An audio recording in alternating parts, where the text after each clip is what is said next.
everyone, and thank you for tuning in to Minecon Live 2019. I'm very excited you could join us.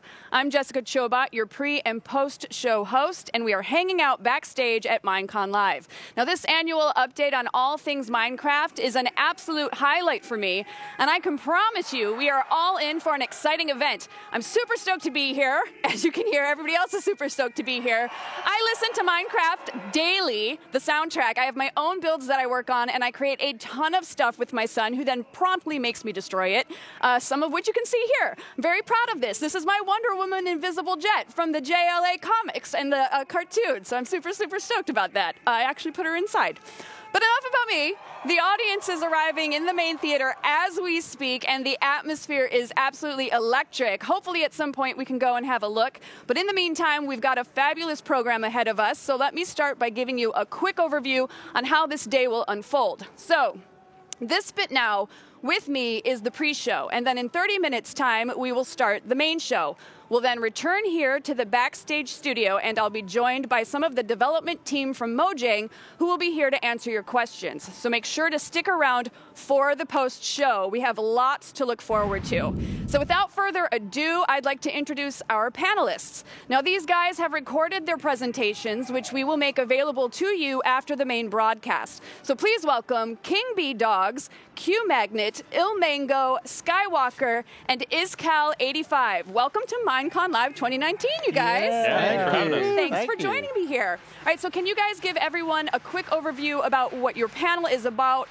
KB Dogs, let's start with you. Yeah, so I'm sure there are many players out there who've had some really great ideas they'd like to add to the game. And Minecraft is this incredible platform for creativity.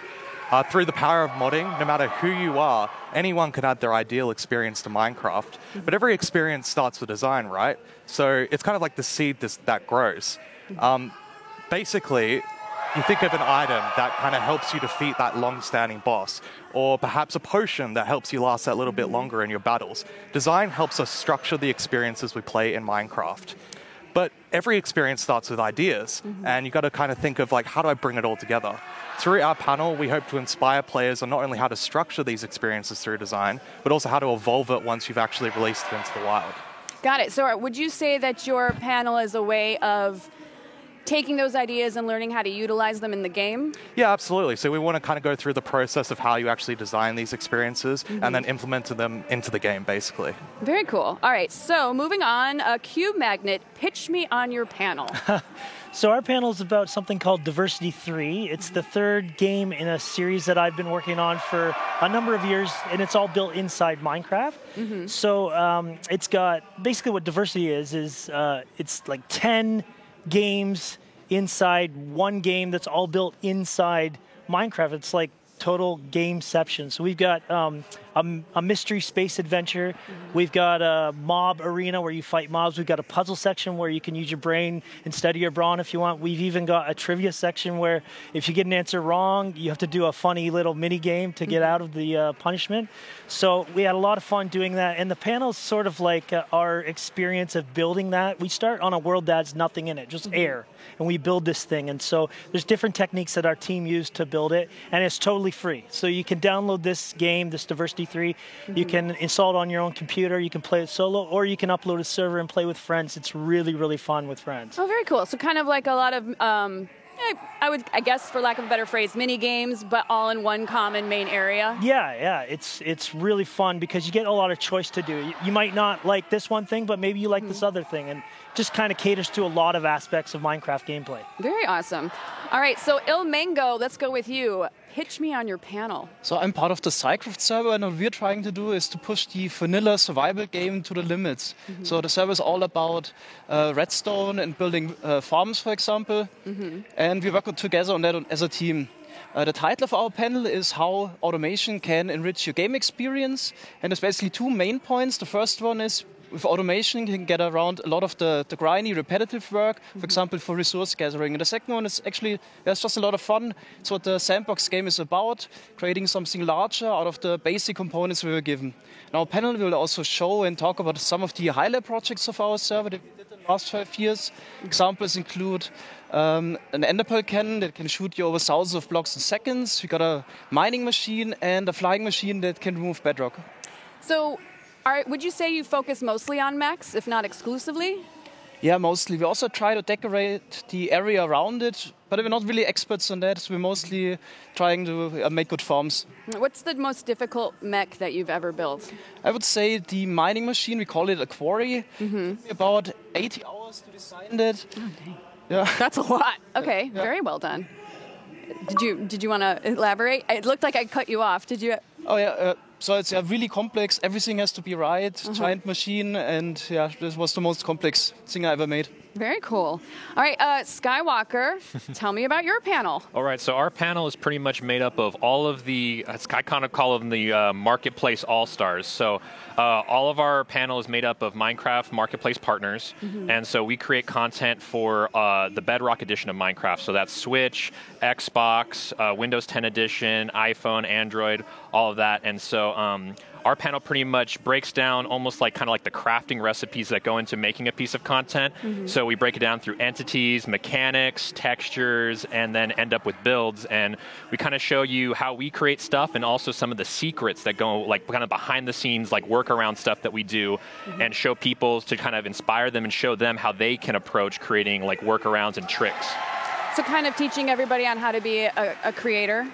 Yeah, pretty much. And we even have some good tips for people who are aspiring to become creators. We're all fortunate that Minecraft has created this incredible opportunity for us where we can, this is our full-time job, this is our careers, creating games in Minecraft. And so it's pretty awesome when I can go and talk to kids and they're like, so what do you do for a living? I'm like, I play Minecraft for a living. They're like, that's amazing. And so do all the kids think you're like the coolest person in the room? Yeah, it's pretty awesome. Like I'll go in somewhere with my wife and she'll be like, hey, what does your husband do? And she's like, well, kids, if you ask him, why don't you go ask him? They come up to me, they're like, what do you do for a living? Like, I make Minecraft games. Like, that's so awesome. And then I show them stuff and they love it. So. That's awesome. You're their hero. Fantastic. Well, last but not least, Iskal85. Tell me about your panel. So we're here with the Hermitcraft Group, which is a multiplayer SMP server. And we've been playing together, I think, trying to get this right, for 7.5 years now. Oh, wow. Yeah, it's quite ridiculous. But we are here to talk about our multiplayer experience because personally, I mean, I love Minecraft. I've been playing ever since it came out and probably,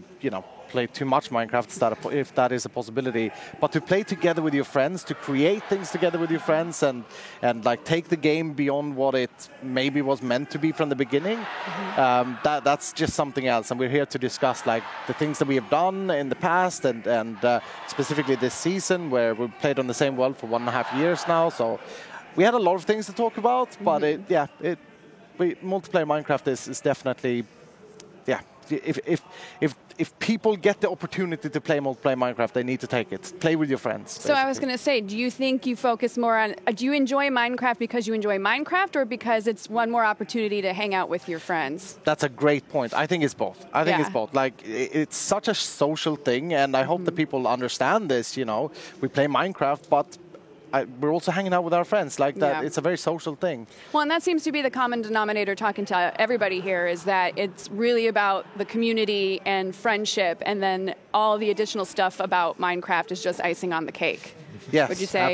Absolutely, yeah. Very cool. Well, thank you guys so much for joining us. As a final reminder, all of these amazing panels will be available on Minecraft.net over the weekend, so make sure you go and have a look.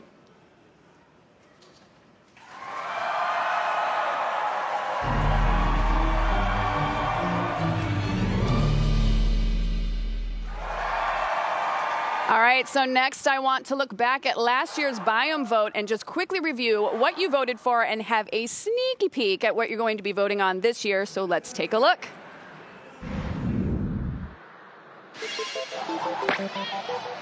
Whoa, that tumbleweed almost hit me. Well, they don't call it the Badlands because of their good manners. Ooh, this new cactus is fancy. Ouch! What's that spooky vulture doing? Vultures are drawn to loot left behind by unlucky explorers. Not the loot! Is that a boat? Yes, this boat has a chest built in for all the cool things you find at sea. And look, it's our new friend, the frog.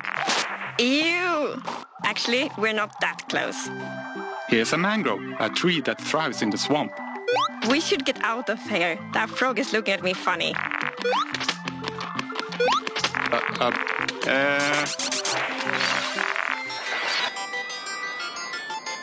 Oh, mountains, snow. Watch your step. The snow is snowier than before.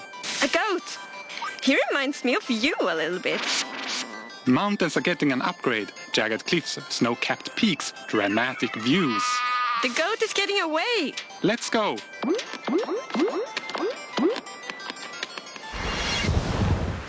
All right, well, there's nothing difficult about that choice now, is there? I have absolutely no idea which one I'd go for. Such a difficult decision. Totally would go for mountains. When the voting happens, please be prepared, as you will need to have a Twitter account so that you can go to the Minecraft Twitter page where there will be a pinned poll at the top. So may the best biome win!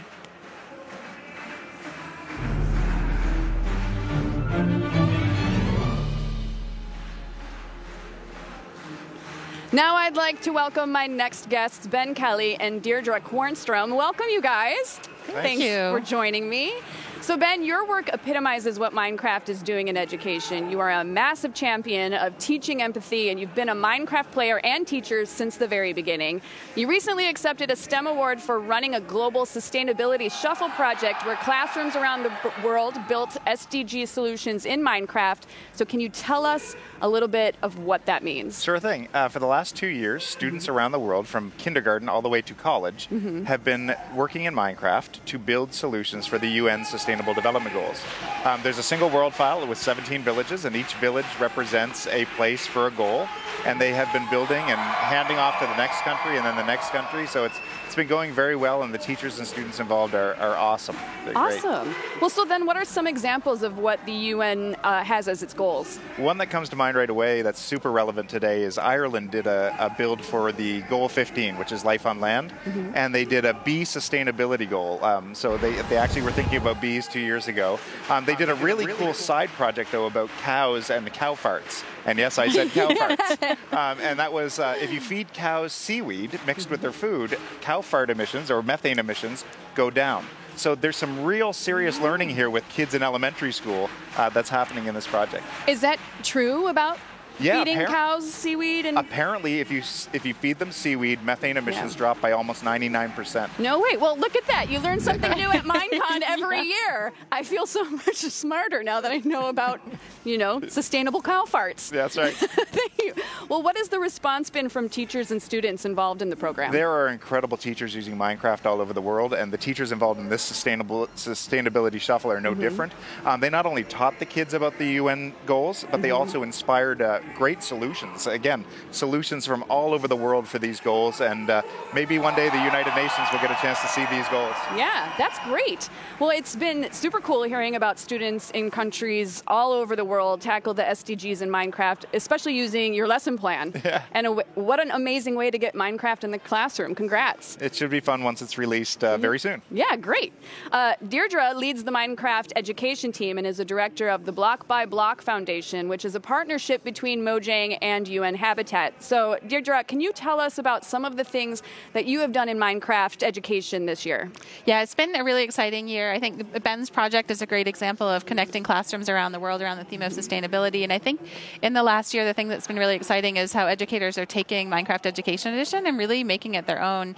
My team visited a school in New Zealand where they were testing out a world that explored New Zealand's Maori language and culture in Minecraft. And so that's been amazing to see how enthusiastic and curious the students are with that. In the last year, we also introduced in-game coding in Minecraft, so students can mine and farm and create and explore using code, which has been a big unlock for teaching coding in both elementary and middle and even in high school. With the Minecraft Hour of Code, we've had over 100 million Hour of Code sessions, and pretty soon we're going to have a new Hour of Code tutorial to announce, which is exciting. That's awesome. Is that what we're seeing in the video right now? Yes, yeah. And then this was a back-to-school update. We put Minecraft lessons into the Minecraft Education Edition lesson library, so the students can access it right in the game. We also added some features to make the game more accessible for players, including the immersive reader, where students, maybe early learners or people who have language acquisition differences, can use immersive reader to change character spacing, change line spacing, have it read any in-game text to them, and also translate it into different languages. I love that. I love that the immersive reader not only runs the gamut of the reader's skill level, but also potentially could teach somebody a new language or absolutely any myriad of possibilities there. So how did the sustainability shuffle, sustainability shuffle, Susie sells seashells, go this year? It was great. I think it's sometimes surprising how Minecraft can be used in classroom settings and educational settings, and this is such a great example of something we didn't sort of plan or think was possible, but having students all over the world thinking about sustainability and climate change in the Minecraft world is amazing. Awesome. Well, this actually goes out to either of you or both of you, whoever wants to tackle it first. Any advice on how teachers can engage the Minecraft community and then educate themselves using Minecraft as a teaching tool? Yeah, so we have a lot of resources available for educators. I think one of the great ways that Minecraft can come into the classroom is having their students bring it into them. So we have lots of lesson examples. So if you're watching and you're excited to try this, go and find a Minecraft lesson or come up with an idea of something that you're learning in class and ask your teacher about it. Awesome. Ben? Yeah, peer pressure can be used for good reasons. And if you're a student watching this, the best way to get Minecraft into your classroom is to peer pressure your teacher and principal until they give in. That's how I was pressured into it, and it's been a great ride since. Just corner them in the hallway. That's right. Force them to bring Minecraft in the classroom. I love it. Thank you guys so much. Thank you. You can find out more information about Minecraft education at education.minecraft.net.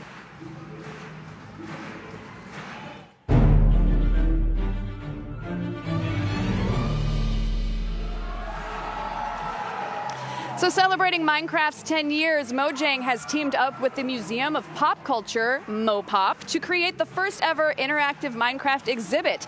Get hands-on at Minecraft the Exhibition, featuring life-size Minecraft creatures, scenics, and interactive experiences. It opens October 19th, and tickets are on sale right now. And let's now just take a moment to reflect a bit more on all of the things that have happened in the world of Minecraft over the last year. Have a look at this.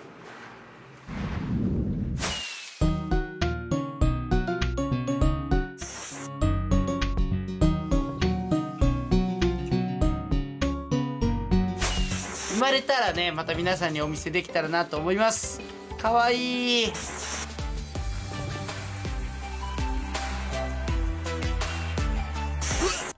Where am I?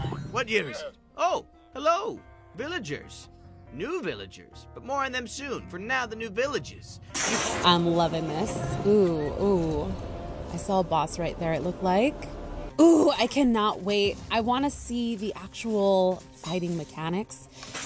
Into a mini Minecraft world, and it actually works really well, especially with like the views outside. It looks amazing. And in the parrot jumping on my head. Oh, the sponge works. Ooh, that's very weird. There's a cartographer, our farmer, our armorer, Thomas. With foxes, guys, we've been waiting all week. Super excited. 開けれんのかなあ、取っちゃった。開けれるすげえ Not good at all! Oh my gosh! Attack! Shoot the arrows! Go! Holy moly! There are arrows flying everywhere! That encompasses a large majority of Minecraft's last 10 years worth of accomplishments, but it's also a highly connected adventure map. Yeah, now you're looking like a real sheriff. I'm kind of curious if 4J build the maps with like default texture. That's so cute. How are your claws now? They're nice and sharp? Why are you sharpening your claws, by the way? Oh, dude, so cool. Woo, that is cool. Okay, I like this too. So, oh, yes, you can play multiplayer and go up. Okay. And then you can start constructing things that other players are then able to see. So I can see through the build. I guess you're gonna stay right there. And you, I guess, can we also put you there? Who is he? Come here, friend. Let me be your friend. You are a mason. Oh, Jesus, there's a lot in here. Oh, really? Yeah. Should we just get out? I think kill them and then... 言った。あんた、森の館にもいたでしょう。I also need to breed another cat. I don't think I need. Oh, if I breed this cat, yeah!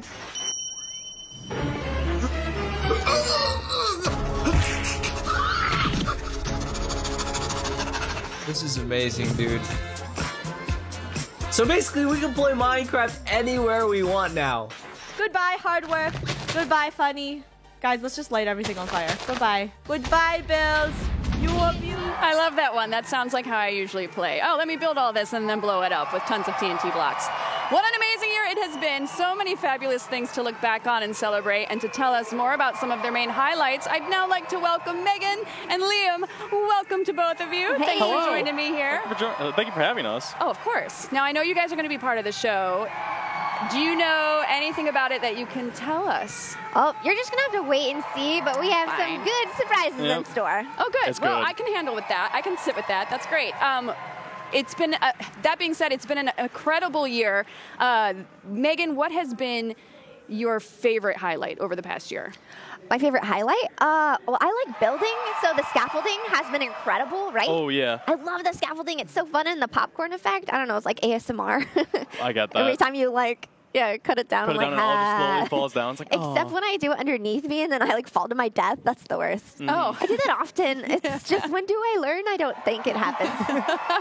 Liam, what about you? What's been your favorite thing this last year? The updates have been really, really good. Villagers and pillagers, that kind of stuff, but I've still enjoyed my roots of caving. I like the adventure aspect of it too, exploring new areas. There's new chests and villages too, a bunch of new loot. I just like the feel of adventuring. How do you guys like to play Minecraft? Do you creative, survival, friends? What's your preferred survival, method? SMPs. You have one, your mom, but I thought he was your friend. Not after this. Oh, got it. Okay, this is awkward now. I've made it awkward. Just kidding. We like playing on SMPs together, servers together, which is usually survival because there's a bit more grind and accountability involved. But I don't mind going into creative to build things. For time lapses, I think it's really satisfying. But I love creative time lapses. I can watch those videos all day. They're so nice on TikTok, right? I like making those too. They're fun. Yeah, they're good. How about you, Liam? I enjoy the grinding aspect of it. I love survival. I hate creative. I'm going to be the one against you two on this. Get off the stage. No, I'm kidding. Stay. No, you just got to stay. It's your job. But so you hate creative as much as that hurts me. I don't hate creative. I just don't like using it myself. Oh, that's fine. It takes away from it a little no, bit I'm for only me. teasing. I don't like when you tease me. Okay. That's awkward again. So what is your preferred method? Just grinding across the board and just seeing how far you can go? Yeah, I like trying to go for the big things like the beacon, slowly grow up to that. I hate things like me and Megan have had this argument a lot of times, the AFK fish farm. Oh, I love AFK fish. I hate them. Why? It's just you do nothing and you get so many good things. I want to earn Just it. set it and forget it. I can be eating popcorn, watching a movie. I'm like, I'm getting that sweet, sweet loot. Megan goes to sleep. It's like, I'm going to have a mending book in the morning. Yeah, well, I'm not 12. What are you talking about? That's fantastic. Which biome, since we're going to shift gears here a little bit, are you rooting for in the biome vote? Swamp. Yeah? I have fallen into the place of Swamp Queen in Kingdom Craft. So even though I haven't posted my first episode, I have a lot of pride in the swamp. Nice. Which biome are you looking for? Mountains. I want the billy goats. Yeah, me too. Well, I've got a build currently that could use an upgrade with the mountains, and that would be fantastic. And the billy goats. And the billy goats. Of course. And the billy goats as well. In your opinion, what do you think has helped Minecraft stay relevant over the course of 10 years? And not only relevant, but also kind of kicked it up a notch, because this year it got really popular again. The thing is, Minecraft is just a good game from the start to finish, and the updates over the years have only made it better. I think a lot of people have taken a bit of a break, and they have something so amazing to come back to. We have people like PewDiePie who's playing, Jacksepticeye, and then Cupquake has made her return to Minecraft after years of not playing, and there's so much content. You can seriously play it forever and not get bored. Yeah, it's definitely the updates. There's so many new things every year you look forward to. The snapshots giving you new playability whenever you need it. Not necessarily the game isn't perfect yet, but you could go on there, see what's new, test it out, and then go back to your normal world. I also think nostalgia was a big thing too. Yeah, nostalgia. I'm glad you mentioned that, because I was going to say, as wonderful as the updates are, I do think that the baseline being what it is, and it hasn't really changed too terribly much, you're able to kind of put it down when you need to and come back to it and still pick up and go. Like, there's not that relearning curve. I mean, maybe a little bit, but only for a hot second in order to remember what your button layout is, and then you're just right back in the mix. Absolutely. Yeah. And also them adding to the new consoles and that kind of stuff, making it different in every single console, cross-platform, has really updated it too and made it more accessible. Yeah, I heartily agree. Well, shifting over to the new stuff that's coming up, what are your thoughts on Minecraft Earth?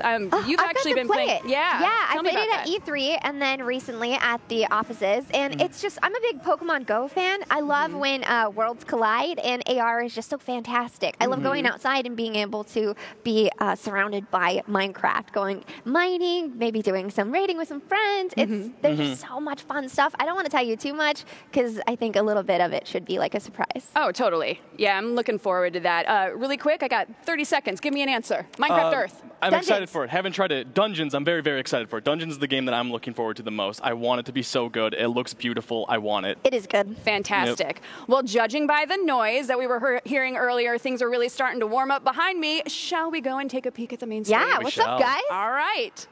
There they are. Minecon Live 2019 studio audience. Hi, guys.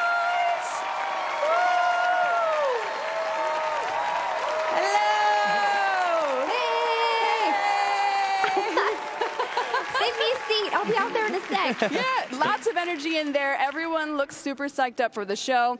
Now, bringing it back to you guys, what do you personally hope that they are going to tell us about this year? Not asking you to give away secrets, just what you want to see. Oh, man. Yeah, hot seat. I mean, I want that swamp update, but, you already know why. I want more info about Minecraft Earth and Minecraft Dungeons, but I want a big change to caving. That's the big thing for me. What would be your ideal change that you could potentially receive, or that you're hoping to get? More hostile mobs. Really? I want them to hurt me so bad. You like the punishment. I do. Well, jeez. Well, that's just about all of the time that we've got. A massive thanks to all my guests today. I've had a blast as usual. Now we are ready to go to the main broadcast. Enjoy Minecon Live 2019, everybody. I look forward to seeing you back here after the show, so make sure that you don't go away, because we will have much more for you as soon as the main episode wraps up. See you guys in a bit.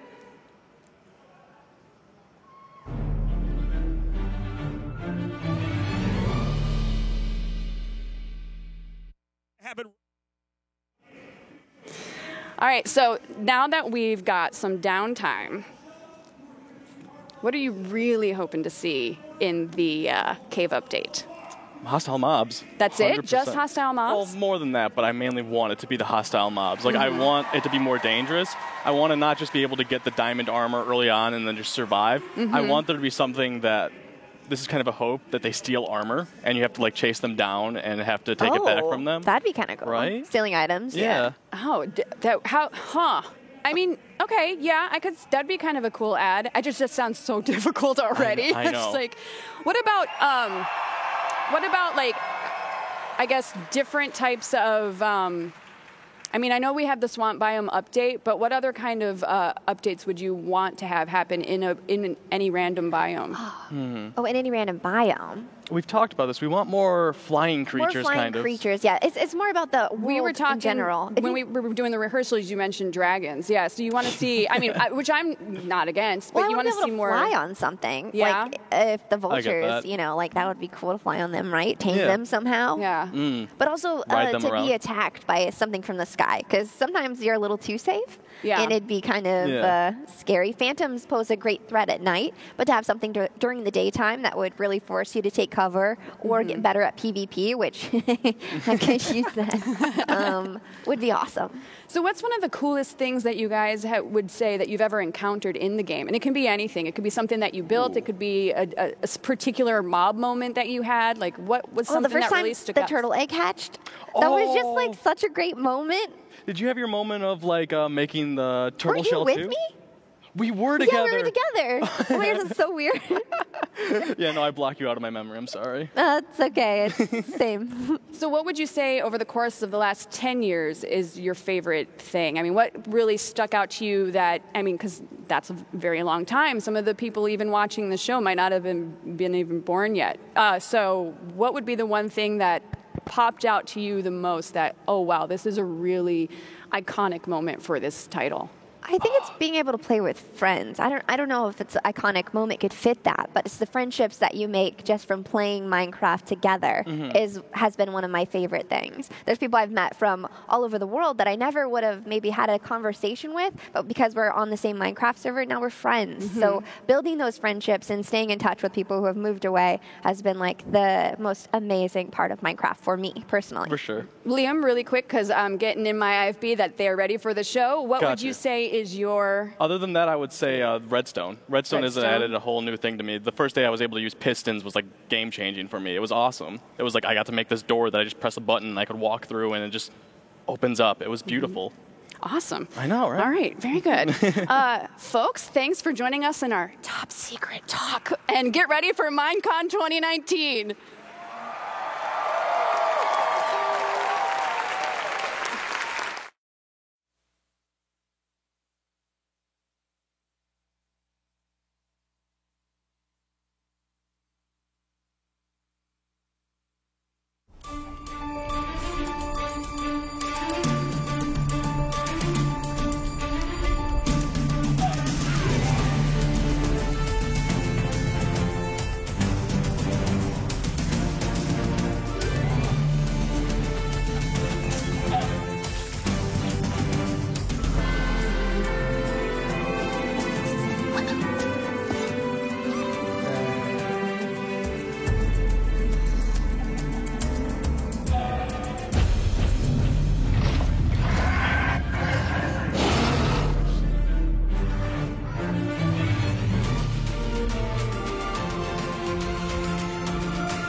Welcome, Lydia Winters.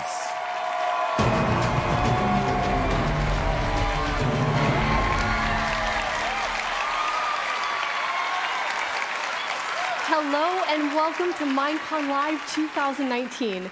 I'm your host, Lydia Winters, and today we have a great show for you. It's been a really exciting year. In May, we celebrated 10 years of Minecraft. That means the game is older than some of you watching right now.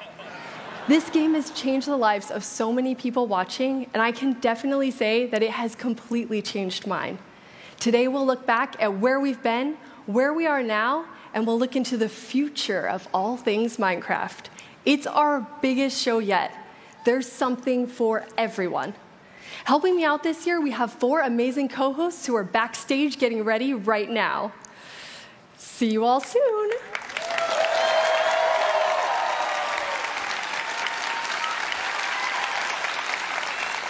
Each of them has a great game show in store for you. We have our yearly vote where you get to decide what gets added to the game next. We have 3 great choices this year, but I'll let our trusty news correspondent tell you more about that later.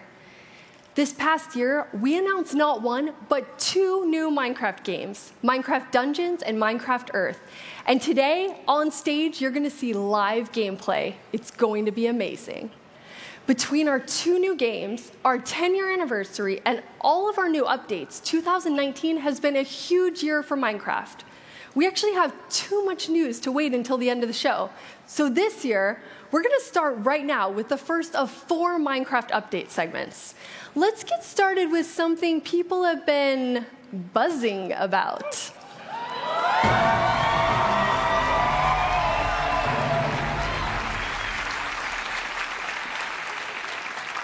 Please welcome Agnes and Corey from the Minecraft team. Hello, Agnes and Corey. What do the 2 of you do on the team? Hello. So I'm the lead of the Minecraft gameplay team. And I'm on the Minecraft gameplay team. Very convenient. Indeed. So you're here to tell us about something pretty exciting and pretty adorable. What is it? Yes, so we're going to talk about the very cute and also useful bees. Bees, let's look at some bees. Yeah, so you can see here, the bees are going to and from the flowers, kind of pollinating the flower, gathering some pollen, nectar, taking it back to the hive. As they go, you can see them sort of dropping the nectar pollen particles and growing the crops, actually. And so you can sort of learn the relationship between the bee and the flowers and the crops and the hives that way. Yeah. That's awesome. They're a little bigger than I would have thought. How did you decide on their size? Yeah, so originally we thought maybe we'll have, tiny bees. Everyone expects bees to be tiny. They're already tiny. Tiny bees are not cute enough. They make you feel like they're kind of annoying. They're kind of swarming in your ear. And then big bees, we tried bees the size of a full block. That was way too big. It was not, no. So we settled on about half a block, and we think it's the cutest size for a bee. That's awesome. Oh, okay. People like the size of the bees. Apparently so. Yeah. And you actually thought a lot about how the real world and the game mechanics go together. So let's look at some of the ways you're teaching people about bees. Okay. Yes.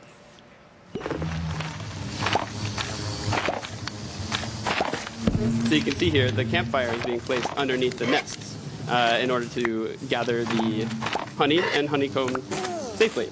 One issue, actually, is that if you, as you can see here, if you harvest without putting the campfire underneath, the bees get angry at you because why are you invading their home? That's not cool. The campfire is smoking and allowing the bees to calm down.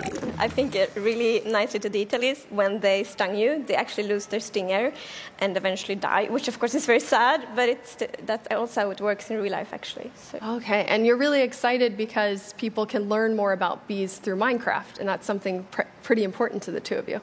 Yes. So often, actually, when we add things to Minecraft, we are thinking, can we teach something? And in this case, since the bee population is decreasing a lot in the real world, which is a big problem, we really felt that we wanted to teach the players. So that's why one of the reasons that the bees need flowers in order to produce honey and to speed up the crop growth. Because if you actually plant more flowers in the real world, that will help the bees in the real world as well. And Corey, you took this learning about bees to the next level. Tell us about that. I did. I actually I spent a long time going out and researching. I met with several bee experts. I went and studied hives. I studied nests. I lived as a bee for a while, actually. I feel like we need to see some footage of that to believe it. Yeah, I think we have that, actually. Believe it, right? Suit up. We're going to meet the bees. I didn't know. This is Bee Urban. Big eyes.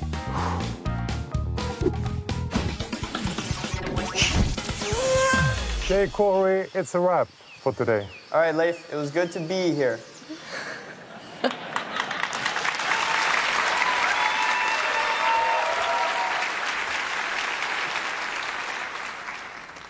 So how much did you learn about the bees on your little expedition? I learned way more than anybody should ever know about bees.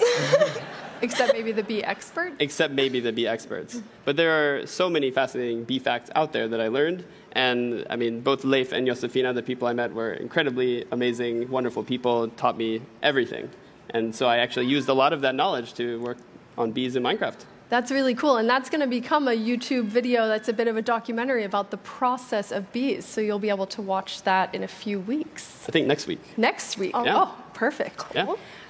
But there's one thing no one has seen in any snapshots related to the bees. And we're going to premiere it here at Minecon. So what is it? Yes. So we're actually adding a new block, and that's the honey block.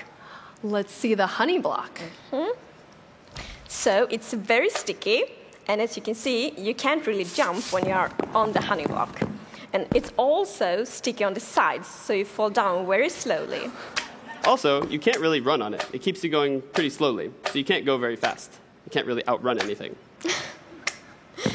We also added some interesting piston mechanics to it. So the honey block moves with piston, and also players or animals on it will also move together with the honey blocks. So how do you see players using this amazing new honey block?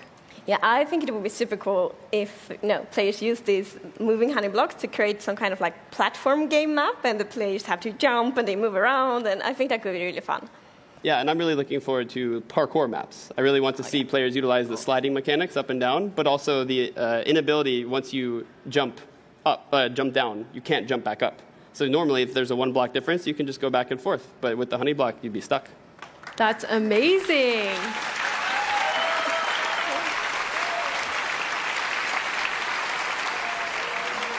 And last thing, Agnes, I know Corey has taken up a big hobby. It sounded like Okay. that you started doing it too. But Corey, what is Corey's hobby? Yeah, I haven't officially started doing it. It just happened. But so, for months, every day there is like at least 10, probably more like 100 bee puns every day at the office. Okay, Corey, then to close out the bee section at Minecon Live 2019, can you give us a bee pun? I mean, that's pretty situational, though. I can't just wing it and be creative like that.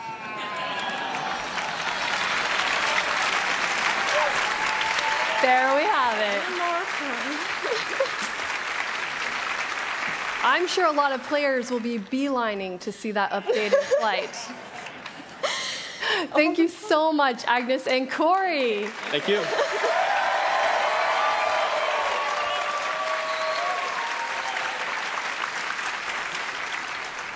As I said earlier, this year we have 4 incredible co-hosts. They took their Minecon Live training to a whole new level.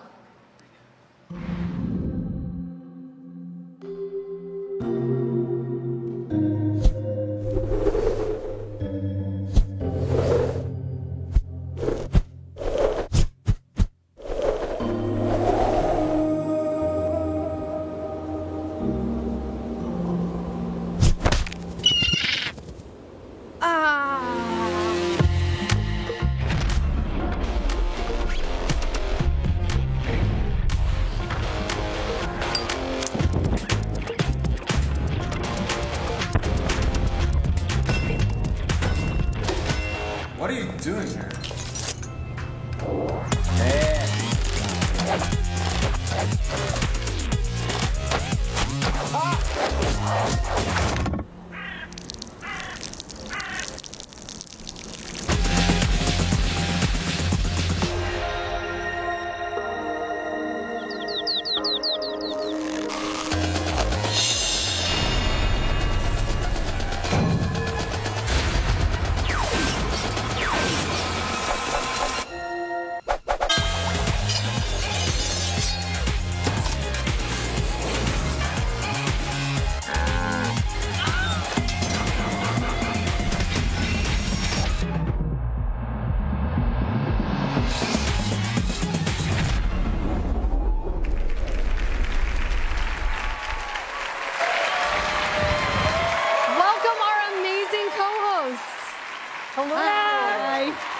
Each of our co-hosts worked with us to create an incredible game show.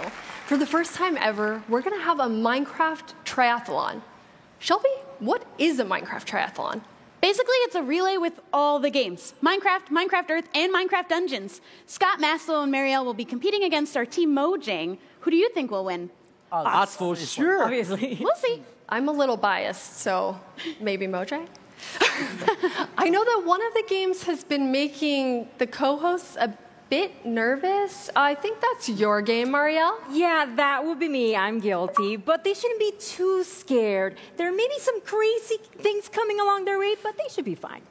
Yikes. Scott, you have some special guests in your segment. Yes, my show is called Mind Games, get it? And I've invited my good friends Strawberry17 and HBomb94, and they'll compete against Shelby and Marielle in a word game. That sounds awesome. And one of our games has been a pretty big secret, but maybe you could tell us something about it, Masuo, please? Well, it will be in Japanese. That is a first. We've never had an all-Japanese game. Anything else? But I can give you one hint. Buzz. Ooh, it sounds like it's going to be amazing.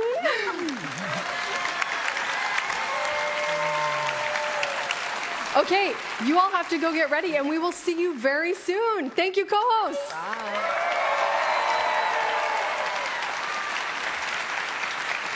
Minecraft is the game that keeps on giving with updates. Here's a look back at what's been added over the past 10 years.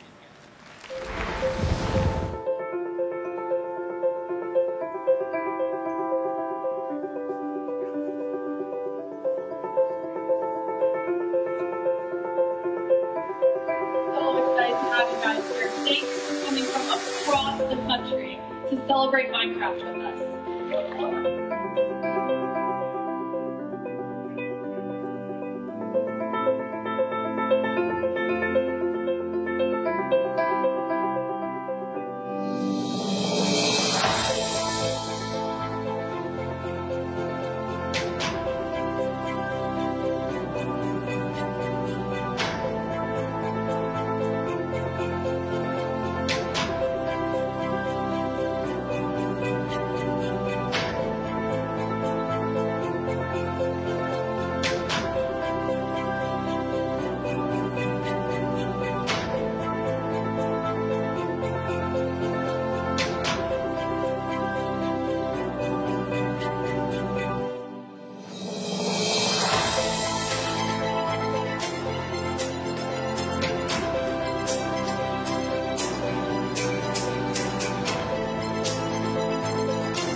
Hola, hola, y sean todos bienvenidos. Welcome, everybody.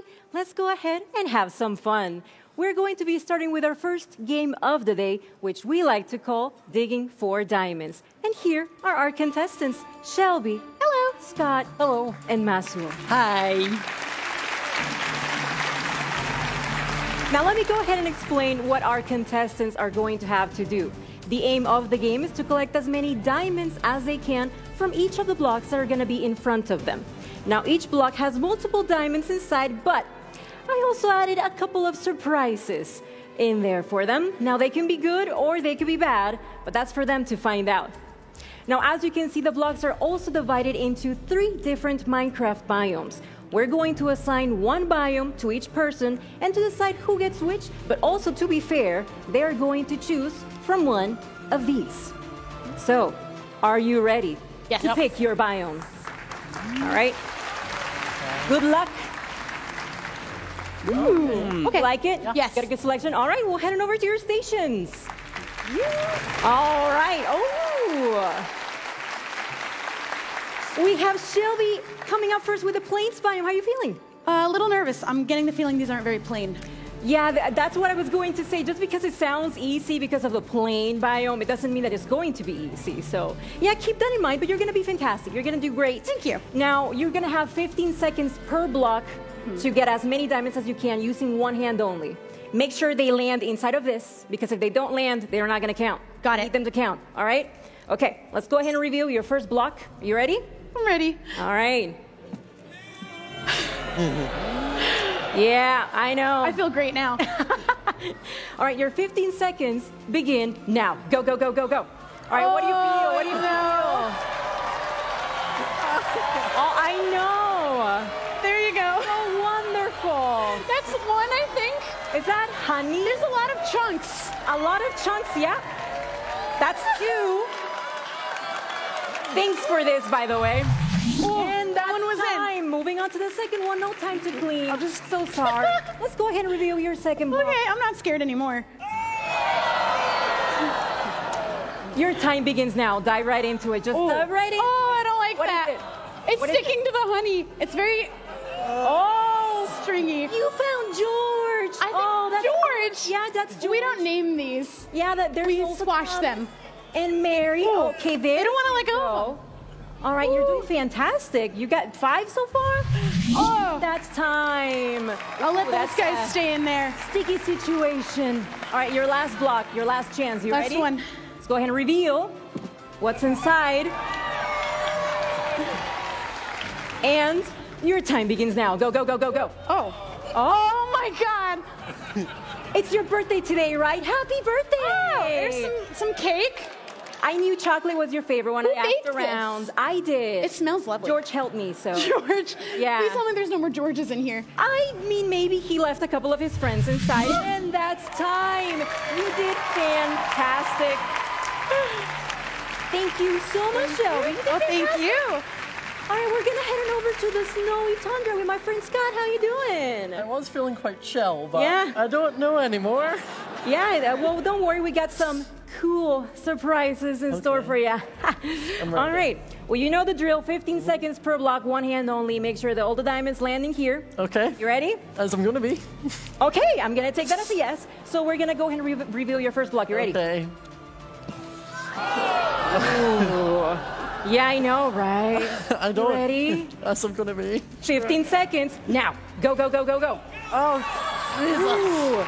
It's a bit chilly in here, isn't it? I can't feel my hands. A bit chilly. Come on, Scott. Come on, Scott. I don't know what's a diamond and what's just ice.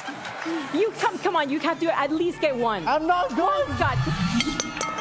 I'll count it.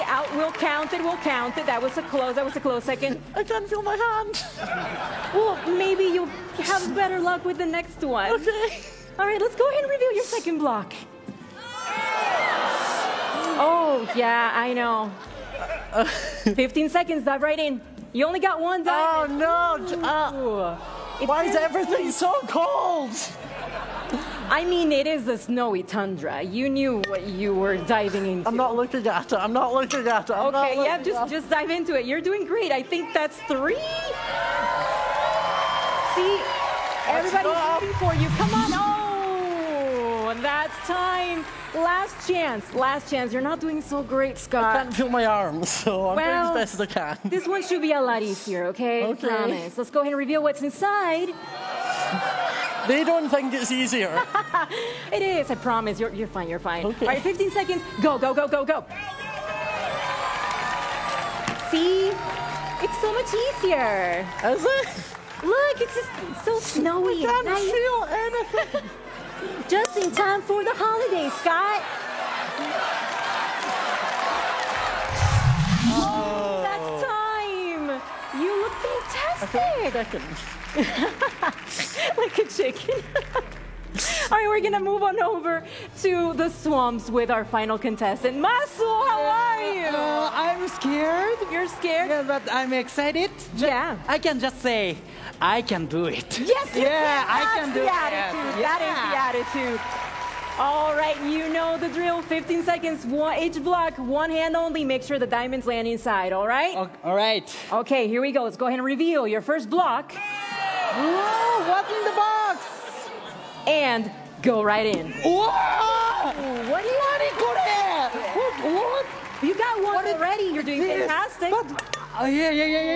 Wait. I got it. Got it. Oh, my God. One more. Where? I got it. Fantastic. Time. Okay, we're going to move on. You're doing fantastic. Second block. What? Go.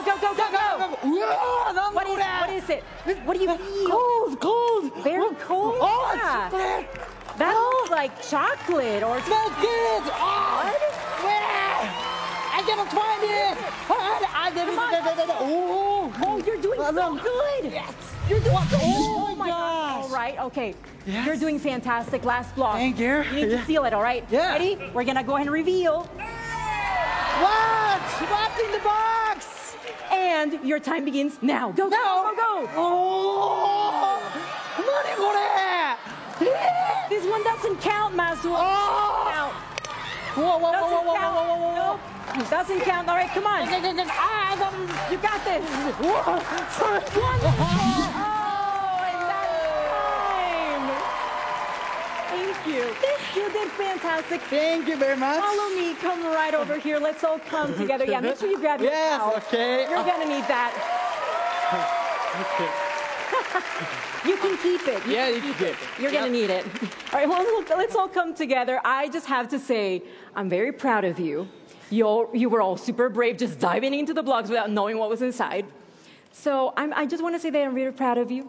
And we're going to go ahead and tally your points to see who the winner is. Us. But who do you think is going to win? Me. Really? You're all just going to vote for yourselves instead of voting for the other person? Really? Yeah. All right, well, I guess that's what's happening. But we have a winner, and I'm happy to announce that Masuo is here!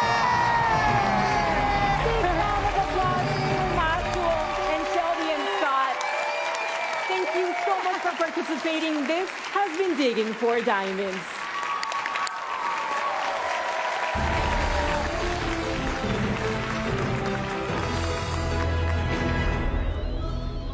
Crafters of the world, I'm Vu Bui, your vote correspondent. During today's show, all of you will vote on which Minecraft biome is updated first with some great new features. Last year, the mighty taiga biome won your vote over the savanna and the desert in a landslide victory, which was surprising since landslides themselves aren't very common in the taiga biome. I suppose people just couldn't resist the sweet, sweet allure of those berries. This year, we have a whole new set of biomes for you to choose from. There are over 70 different biomes in Minecraft, so even choosing which ones you can choose from was a major task for the team. But they persevered and brought 3 delightful choices. As usual, Tiny Agnes and Tiny Jens will take you through each of your options. And to introduce them, we have Tiny Vu. Take it away, little guy. Thanks, Giant Vu. Wait, I'm not a giant. I'm just average size. You're quite tiny. Technically, I'm just a bunch of pixels, so I'm scalable to any size. But I suppose it's all just perspective. Anyway, on to the biomes. First up, we have the Badlands.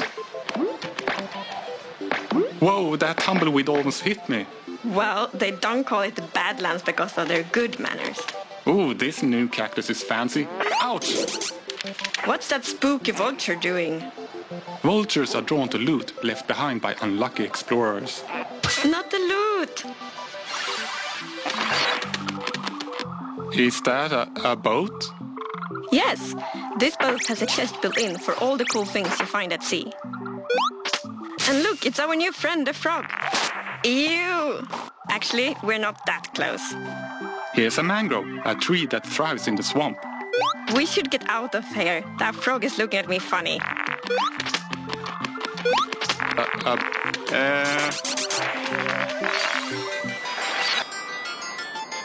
Oh, mountains, snow. Watch your step. The snow is snowier than before. A goat. He reminds me of you a little bit. Mountains are getting an upgrade. Jagged cliffs, snow-capped peaks, dramatic views. The goat is getting away. Let's go. Wow, all 3 biomes are amazing, but you have to choose, and whichever you do will go into the game. Back to you, Giant Vu. Seriously, I am not a giant. I just seem giant to you, just like you seem tiny to me. Although, who's to say who's giant and who's tiny? Maybe we're both just infinitely scalable. Anyway, last year, before the show started, I was sure I knew which biome would win. But I was wrong. This year, I have no idea. They're all just so great. So here's how to vote. First, make sure you have registered for a Twitter account and log on to Twitter. Later in the show, you'll need to go to the Minecraft Twitter account. When we post the voting poll, just click on the biome you want to win. There will be 2 rounds of voting, but don't worry, I'll let you know when each one begins. For now, let the debate begin between you and your friends and your family and your pets, so you can decide which is your favorite biome to be updated first with some fantastic new features. And now, let's head over to hear about scripting in Minecraft from Jason and Quinn.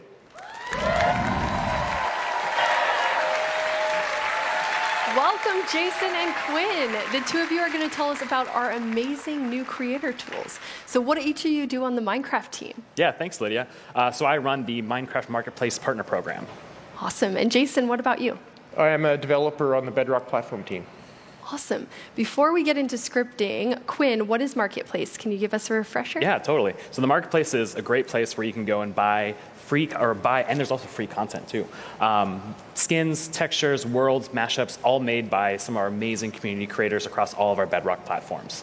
That's awesome. And today you're going to tell us about scripting. So Jason, what is scripting for everyone in the audience? Yeah, so scripting is a way for creators to add things to the game that the developers of the game didn't actually plan for. So we do a lot of cool things in add-ons where people are able to take behaviors from the vanilla game and mix them up in different ways and get cool things. But with scripting, they can do lots of stuff that you'd never see in the vanilla game. That's amazing. And I heard you were quite inspired by NetEase, which is our partner in China, because they were doing some work on scripting. Can you tell us about that? Yeah, so they had started doing some scripting several years ago, and they've got some stuff kind of in, and we're like, we have to have that. So we started hooking up. We've done some different tech directions, but it was definitely inspired by them. That's awesome. So you have some things to show us with editor tools first. So let's take a look at some of the new editor tools you've added. So this first one, this is called the Editor Stick. And what this allows you to do is it basically allows you to take any block and change any of its parameters. So you can go to the wool here and change it from being yellow to blue. And you can really change any of the different items. So here we can look at the wood, where you can change it from oak to birch. And it's a great way to, instead of having to replace that block, you can actually just go and change the parameters to be what you want it to be. So it saves a bunch of time. Another really big time saver here is you can go in and change the crops to be fully grown. That just stole them. Just stole our beats. Well, someone was very happy with that editor tool. Maybe in the future we should get rid of the mobs before we set up the world. So why is that important for creators to be able to move that process along faster? Yeah, well, the great thing is sometimes you need to be able to, not just have to replace the block. You have to take the thing out and put a new one in. Sometimes you're like, oh, I actually wanted this to be a different color, or I wanted this sign to be shifted a different way. It allows you to really quickly make those kind of small tweak modifications for a polish pass on the map. It's awesome, and give you a chance to try some different colors or different ways to see how it looks. But you also have some things that speed up the process significantly, which we can look at. Yeah, so definitely in a lot of builds that creators make, they don't want to just do a single block by block change. And they want to do some much quicker stuff. Let's look at some quicker changes. Yeah, so here there's the TNT wand, where you can actually go and quickly remove large chunks of the world around you. You just kind of go through and make big holes. And it's a great way to kind of rough out an area and get it close to what you want, and then you can kind of come in and fine-tune it. And here's one that basically makes like a big hallway. So imagine how long that would take destroying block by block. And when you have these worlds that sometimes they're like a kilometer by kilometer or much bigger, this can be a huge time saver for them. And sometimes if you don't want to go build a house block by block, you can actually go and make a TNT that does it for you.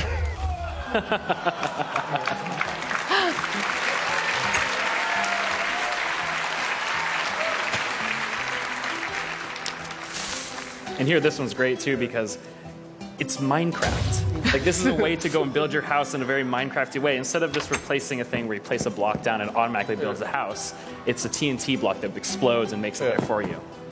I really like this homey feel of this cabin. That's a great cabin. It's way nicer than what I could build. Yeah, me too.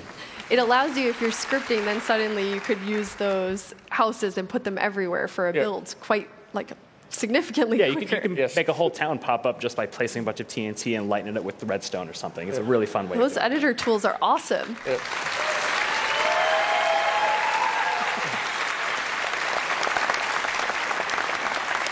And you also have some tools that are helping with gameplay experiences. Yeah, this is where I get most excited about the possibilities of scripting. Not just being able to make editor tools or things that make building faster, but being able to make things that are change the entire gameplay of Minecraft, and not just relying on the vanilla behaviors, but being able to make your own unique behaviors and gameplay mechanics. So this next clip will show a really, really cool way to take on that. Yeah, so we just, so the creator here, he went and made this very quick rope bridge. So he made this cool, he made an item, and you can actually just go through and just aim to another point, and it'll just build a bridge for you automatically using the slabs from your inventory. Now, Endermen have always been able to teleport, but it's a very sort of random teleport, and this was an ability they went and made where you could actually aim at a point in the world, and it'll actually cast you to that point and project you there. So it's kind of a superhero feel map. Mm-hmm. So it doesn't just give you the ability to teleport, but also gives you this kind of like magic missile kind of mind blast that you can do to take out all those pesky skeletons that are shooting at you.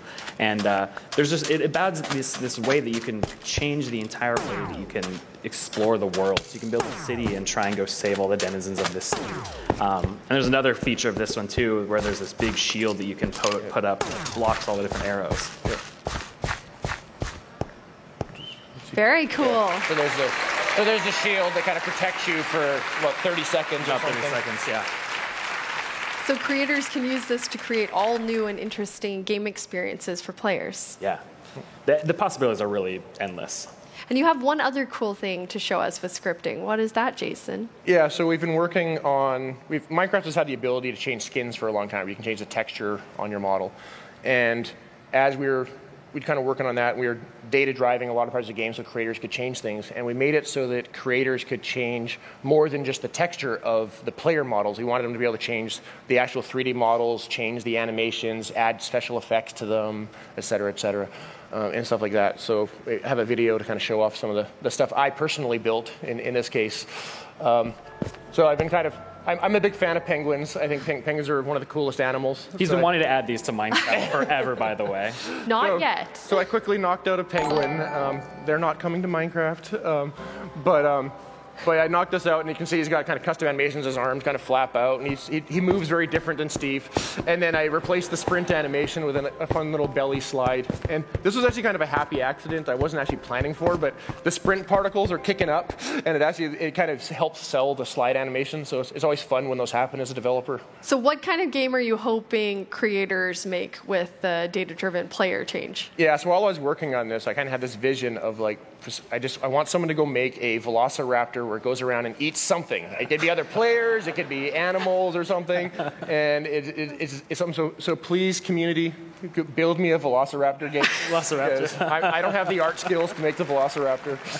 Your penguin was pretty cute, though. Yeah, it was okay. Quinn, any games you would like to request? I just think Velociraptor is cool, but I think a racing game where you could actually transform the player into a sweet car and have them be able to customize it and then have a bunch of animations of it like drifting around corners and stuff like that, I think that'd be super cool. And the cars are penguins. And the cars are all penguins. Or velociraptors, I guess. Why not both? Penguins riding velociraptors. So how can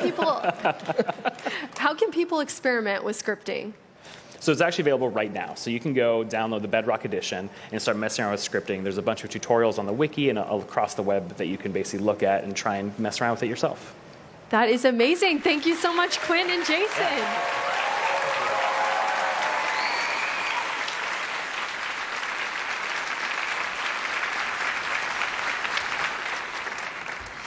Speaking of cool tech, as some of you might have heard, we have an exciting update coming to Minecraft on Windows 10. Ray tracing.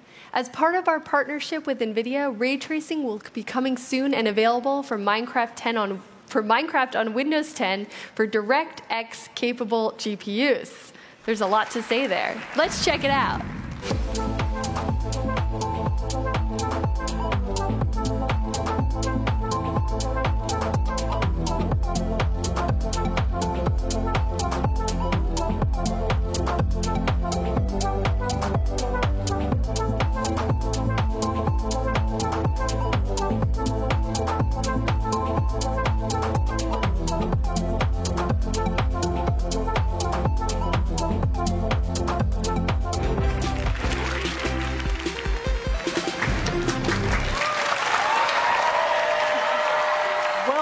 Everyone, it's now time for what is going to be the most intellectual game of Minecon 2019. Ooh. Let's get excited for Mind Games. Now let's welcome our two teams and see if they have what it takes. Hello, Team Zombie. Hello. Hi. On Team Zombie, we have Shelby and Marielle. How are you feeling? Confident. Confident? Good. Like the confidence. On Team 2, we have Team Skeleton. And We that also is go by team winner. Team Winner. Oh. Hey, wait a minute. We have Megan and Liam. Now, let me explain how the game works. Our teams will take it in turns to pick a category from the wall over there. Each category has 7 words or phrases. One of you must describe the word while the other must guess it. And obviously, you can't use the word itself. You will have 45 seconds to guess as many of the words as you can. Does everyone understand? No? Well, too bad. Let's begin. Okay. Okay, round 1, Team 1. What category would you like? Let's do Oh Behave. Oh Behave. That's bound to be a good category. So we'll get 45 seconds on the clock. On your marks, get set, go. It's this really cute animal that collects honey. Bee. Yes. Correct. They collect this. Those animals collect that, and they turn honey? Yes. That Correct. They go and stay in these places. Yes. Correct. They pick up the pollen from flowers. Yes. Perfect. I just said this word. Pollen? Yeah. Correct. Perfect. And they can hurt you with stinger. Yes. Correct. They have these to fly. Wings? Yes. Yes, very well done. Yes. Very well done. Team Zombie starting off strong, all 7. How does that make you feel? Very good. Yep. Feel good? Pretty Starting good, off pretty strong. good. So, Team Skeleton, you've seen how they're done. How do you feel? I mean, they don't really sound like zombies. They should be like, Oh, they should have to full character act? Yeah. Okay. So which category are you wanting? How do you feel about Sweet Pandemonium? I like that one. Okay, we're doing that. Pandemonium. Okay. So we'll get 45 seconds on the clock. And if you're ready, go. Black and white, animals. Panda. Yes. Correct. You eat this. Bamboo? Milk. Milk? Cow? Shelby. Bread? Cake? Shelby put her. Yes, cake. Correct. Pandas eat this. Bamboo? Yes. Correct. They do this. Not a cold, but they. Not cough. Hot? Oh, sneeze. Yes, perfect. Rare panda. Red panda. No. Other color. Yellow, black, Like a white, tree. A tree. Green panda? Yellow, gold panda? What? Bark. Brown panda? Yes. After 5. Nighttime? Evening? Number. After 5. 6. Yes. Correct. Pandas have a lot of these. They're categorized. Fluffy. They're. And the last word was personalities. I wouldn't have got that one. Green panda. No, I don't know. You said rare. I'm thinking of toys. You did very, very well, though. You're not too far behind Team Zombie. Thanks. So, Team Zombie, you're 1 point ahead. Do you think you can keep your lead? I hope so. Okay, so what is going to be your second category? Can we do not on porpoise? Not on porpoise. Okay. So we will get 45 seconds on the clock, and we will begin now. Okay. Friendly sea creatures. Fish? No. The other ones that like jump. Dolphins. Yes. Correct. These, if you kill them, they drop die. They're also squid. Yes. Perfect. They have a green shell. Turtle. Yes. Sea turtle. Correct. This is a fancy fish that we like to eat. It's pink. Salmon. Yes. Correct. This one blows up. Pufferfish. Yes. Yep. You break these and you can eat them. They're green. They're kelp. Yes. Yep. This is a phrase of the animal that's in the water. The animal, I can't say. The word. I said water. And that is the final category, so you have vetoed the full 7 points. That's okay. You've done very, very well, though. It's a tricky one. It was a harder one with a phrase. So, Team Skeleton, they messed up. It's our chance. Thank goodness. This is your chance. You can play for even. Now, are you ready? Yes. Just even. Okay. What category are you wanting? How about meow? How about meow? Very good one. So, we'll get the final 45 seconds on the clock. All right. We will begin now. They live in. Cat. Villagers live in. Homes? Houses? Yes. Village? What's it called? Yes. Correct. Animals in the water. Fish. Perfect. Correct. Pandas are in this. Cocoa beans. Biome. Forest? No, jungle. Perfect. being quiet, kind of. Perfect. Yes. Cats are this before they have a home. Stray? Yes. Kind of cat. Very popular cat. Tabby? Perfect. Animal that goes meow. Cat? Kitten? No, perfect. Opposite of in. Cat out? Cat in? Cat, yep. Cat outside? Cat out? Sure! Oh, so No! I haven't even heard this phrase. What is Cat it? out of the bag. Oh. Okay, that sounds better now that you It's said it a out very loud. well-known saying. Thank you very much. And we are done. Honestly, I haven't enjoyed myself this much in ages, but there can only be one team crowned the winners. If you'd like to come forward. Okay. Time for the physical challenge. The physical challenge? Just kidding. Okay. And the winners are Team 1! Team 2, it was a valiant effort. Thank you both for taking part. You both did amazingly. And you've been watching Mind Games.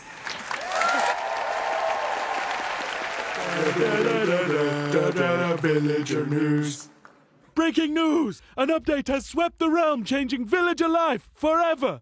But one villager refuses to embrace our new way of life. Here's villager number 9 with more info. Thank you, villager number 5. Fellow citizen, why don't you want the update? But I do want the update. Are you against the update? Have you even tried the update? But I am getting the update. What about the new feature? Do you think you're better than us? What? I didn't say any of that. We thought you might say that, so we made this video for you. What? Welcome to the most villager-friendly update ever. There's campfires, berry bushes. Panda. There's taiga villages, desert villages.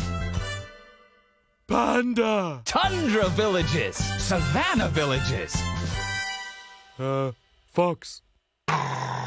Villagers all over the realm are loving life.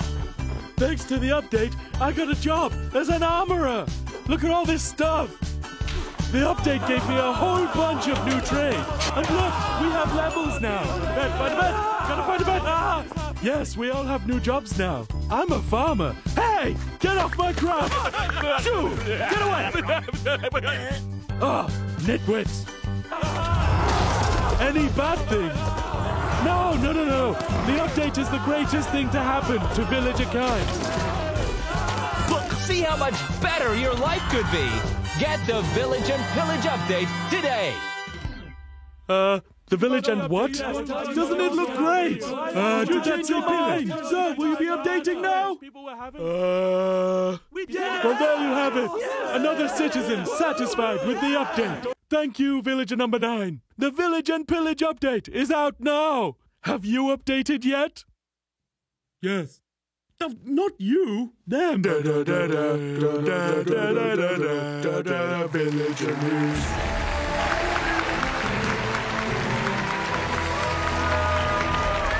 It's time to vote! But let's review your choices once more. First up, we have the Badlands, lands which some have even gone so far as to call bad. If you vote for this biome, you're voting for tumbling tumbleweeds, funky... Hello? Oh, Tiny Ends. Hi. Yeah, but no, I'm telling them right now. No, okay. Yeah, I will get to the vultures. Yeah, totally. Okay, bye. This just in. The vultures do not, as has been widely but wrongly reported on the internet, steal your loot. They're just attracted to loot and will circle around the area. You heard it here first, folks, so it is the truth. Next up, we have the swamp. Vote for this biome to be updated if you like things to be a bit more swampy. Mangrove trees, hopping frogs, and cool boats with chests in them. And finally, we have the mountains. Vote for this biome if you prefer some high-altitude exploration. Snow-capped peaks, epic mountainy views, and the snowiest snow since snow. What's your favorite? Which do you want to see updated first? What will you choose? To vote, you need to log into your Twitter account, go to the Minecraft account, and see the poll that's just gone live. Click on your choice to register your vote.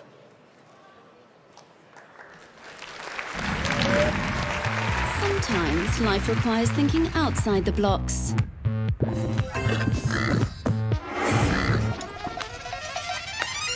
No pets allowed in the house? Fill the backyard with muddy pigs. Host the perfect pixel party.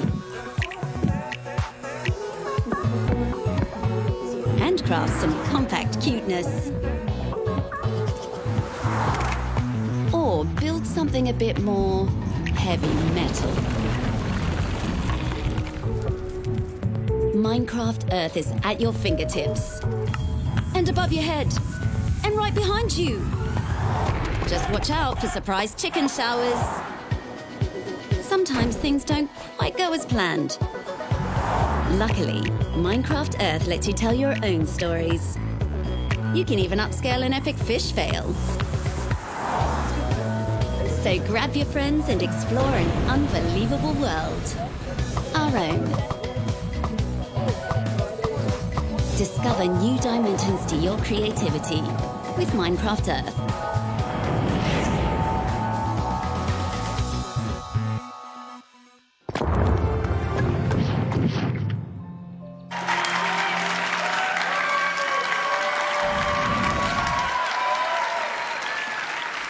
I'm back, and I'm with my friends Torvi and Jessica, and we're here to show you Minecraft Earth. Hey, I'm Torvi, and I'm the Minecraft Earth game director. And I'm Jessica, and I'm the lead producer on Minecraft Earth. So Minecraft Earth is a brand new augmented reality game. That means that Minecraft is all around you in real life. You play it on your phone, and it uses the phone camera to place your Minecraft builds and adventures right in front of you. Adventures are life-size pieces of Minecraft that you find in the real world. We have one right here to share with you. This is amazing. We're right inside Minecraft. I know. Look at these cute mobs. They're so adorable life-sized. Oh, wow. And now, they're food. No! Let's dig down and see what we find. Okay. Oh, I think I see something under here. Oh. Is this some kind of puzzle? This is so cool. Huh. What do you think we should do? Maybe we should try putting a flower in the flower pot. Alrighty, I will put the orange tulip in this flower pot. Oh, something's happening. Okay, I'll take this white flower, or place a torch. Don't shoot it. I'll take the lily of the valley and I'll put it right there in the white flower pot. Okay. Ooh. Awesome. I'm going to take one of these blue flowers. Oh, it went in my backpack. I'm going to go and get it. Oh, I think I grabbed that. There you go. Adventures can be puzzles, they can be combat, they could be mining, and so much more. Oh, wait. Something's happening. Something is happening. Skeletons. Shoot them. Got them. I'm still getting shot at. Okay. Oh, that's good. We get them all? Great, Right. great. Oh, no, no, zombies coming. Watch out, watch out. Oh, no. Life-size zombies. Where did they come from? Okay. I hope there are no more mobs. Okay. Oh, I see gold. Oh, awesome. Oh, that, We should get it. Well, actually, in an adventure, everyone in the adventure shares in what you take out. Oh. Really? That's like some sort of utopian resource sharing system. Does that even work? In Minecraft Earth, it does. All righty. I think we got it all. Okay, what else is down there? Oh, something's happening. Wait, a door is opening. This flower adventure has only led to bad things. Look. More skeletons. Get out your bows. Get them, get them.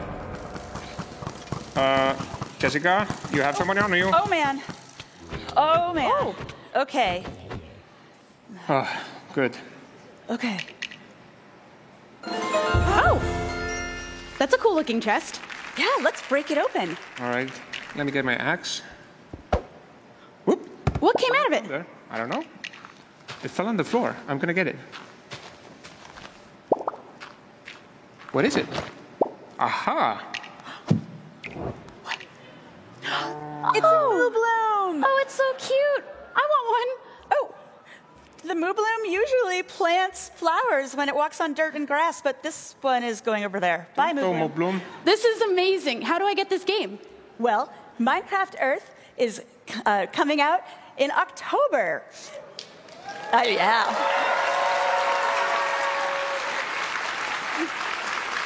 You can go to minecraft.net/earth to join us. Goodbye, Moo Bloom.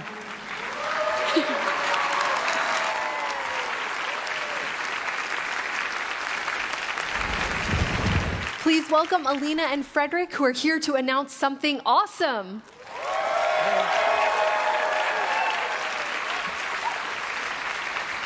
So what did you two do on the Minecraft team? Hi, I'm Alina. I'm the business manager for Realms on the Marketplace team. I'm Frederick, and I'm the program manager for Realms.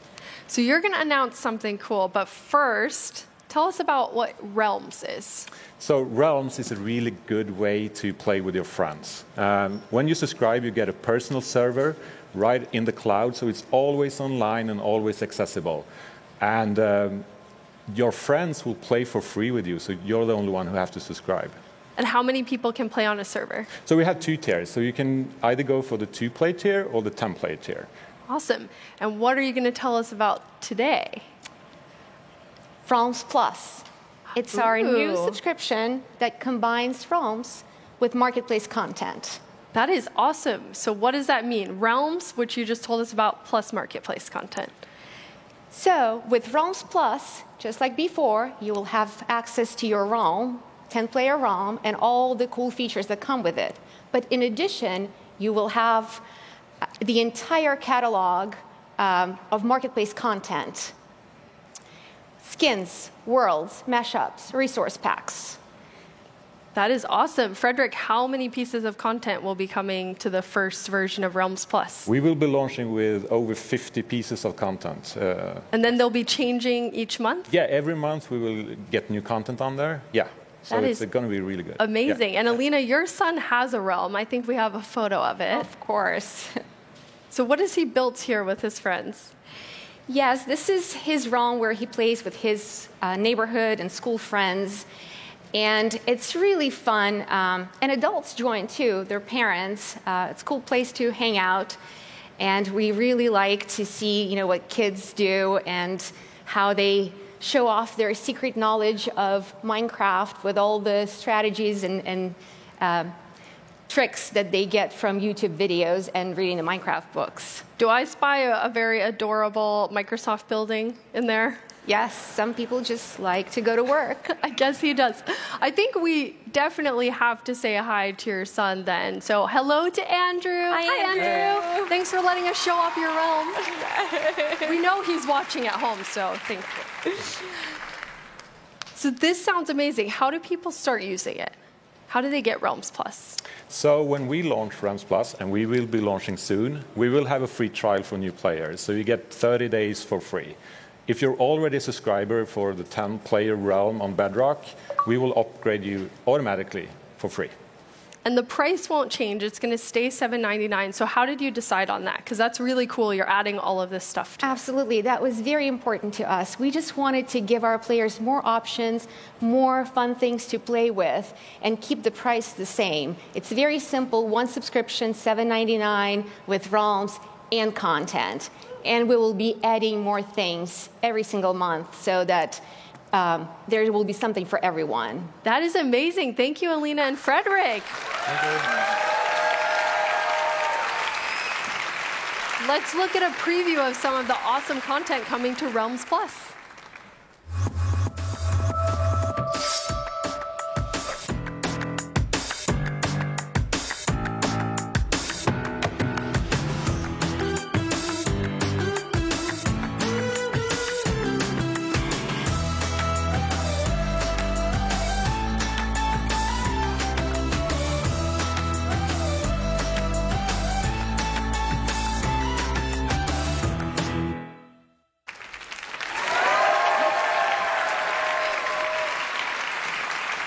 Joined by Sarah and Jared from the Character Creator team. Thanks for having us here.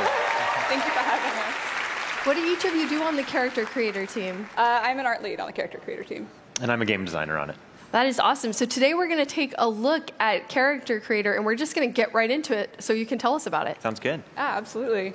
So the character creator is fun because there's all sorts of different aspects of your character that you can change. Like you can change your skin tone and texture, your eyes, your mouth, your hair, and change the color of all of those different pieces, and then layer clothes on top of it.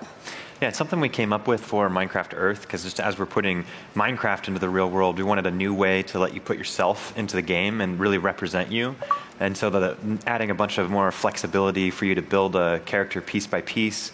We're really inspired by skins. This kind of builds off the history of players building their own skins, but kind of letting you do that inside the game out of all these different parts. And one of the cool things here you can see is doing limb replacements or all sorts of different stuff that lets you represent whatever you look like in real life if that's what you want to do in the game. That's awesome. And all of those players get automatically. Yeah, all that stuff comes for everybody to start building their character automatically. That is really cool. And why was it? Thank you.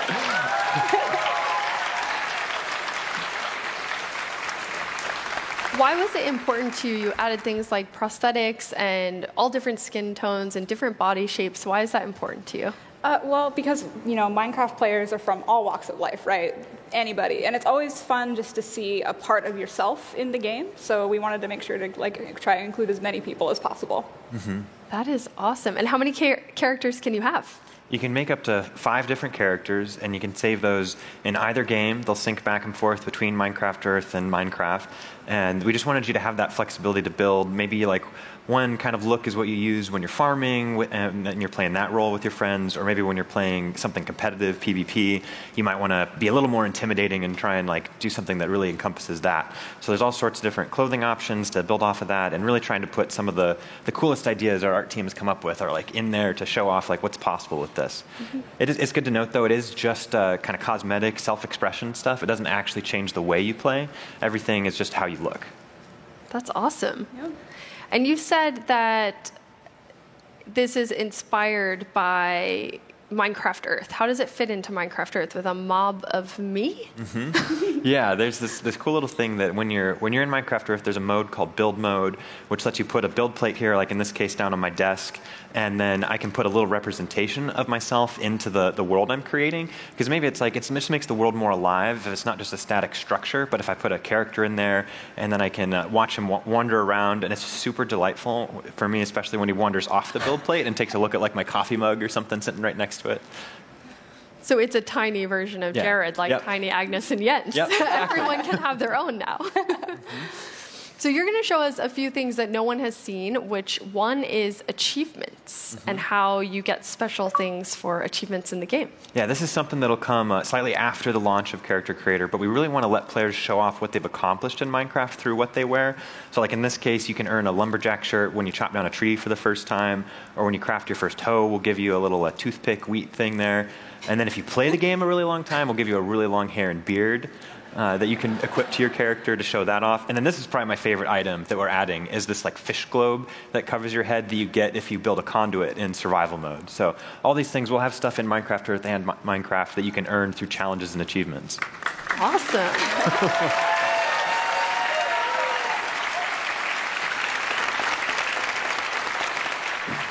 And the next thing we'll jump right into because I know people will be very excited to hear about it.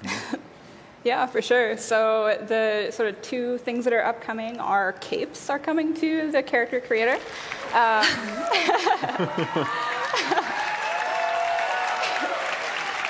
Very excited about that. And emotes. So you'll be able to dance and wave and have a cape in the character creator, and also if you have any custom skins or skins that you've loved for a really long time and are very attached to, it will all work with that. Mm-hmm.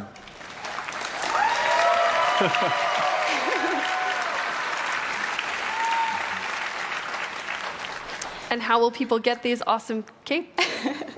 They can grab them right now in the marketplace for free. There's one available for everybody if you want to go get it. Right now, it just attaches to the skins that come with the pack that you get. But when Character Creator launches, you'll be able to attach it to any one of the skins you've used in the past, or a new character you build with Character Creator. Awesome.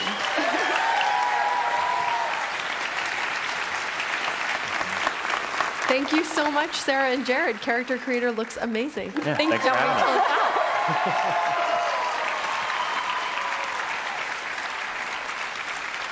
me. Last year, we premiered our Meet a Minecrafter series running on our YouTube channel.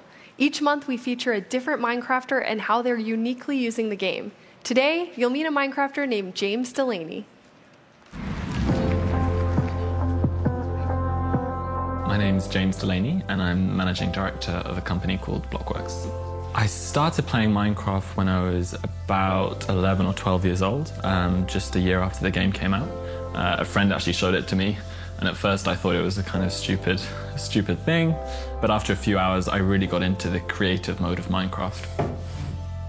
I started playing online on multiplayer servers with other people who really enjoyed the building aspect of the game. And then in 2012, I founded Blockworks, a team of people with me and three other friends that I'd met online. So at Blockworks, we work on two main areas, the Minecraft Marketplace, as well as engagement and educational projects. Those projects, we build worlds for schools, museums, galleries, but also a lot of work with non-profits, charities, and educational institutions. So we have about 30 members who all work from home from about 20 different countries, but we all connect to the same Minecraft server. So we're all working in this virtual office together in the same digital space. So someone builds something in one area of the world, and the other people are watching that and then react and respond to that in what they build.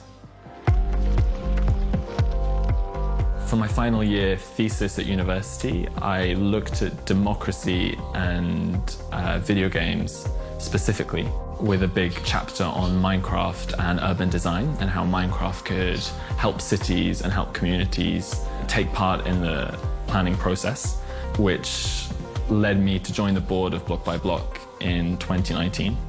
Part of the reason Block by Block uses Minecraft is because it's a very democratic tool, and rather than an architect or a city official telling people what a design can be, anyone can use Minecraft to explain and visualize their own ideas in a fully democratic environment.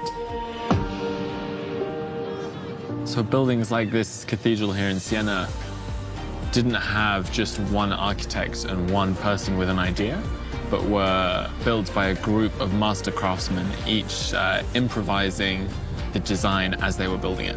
And Minecraft is in some ways similar because you don't have one plan that everyone follows, but you have multiple people, multiple crafters building in the same world, using their experience and responding to each other at the same time. And maybe this is something that architecture and design today can learn from Minecraft.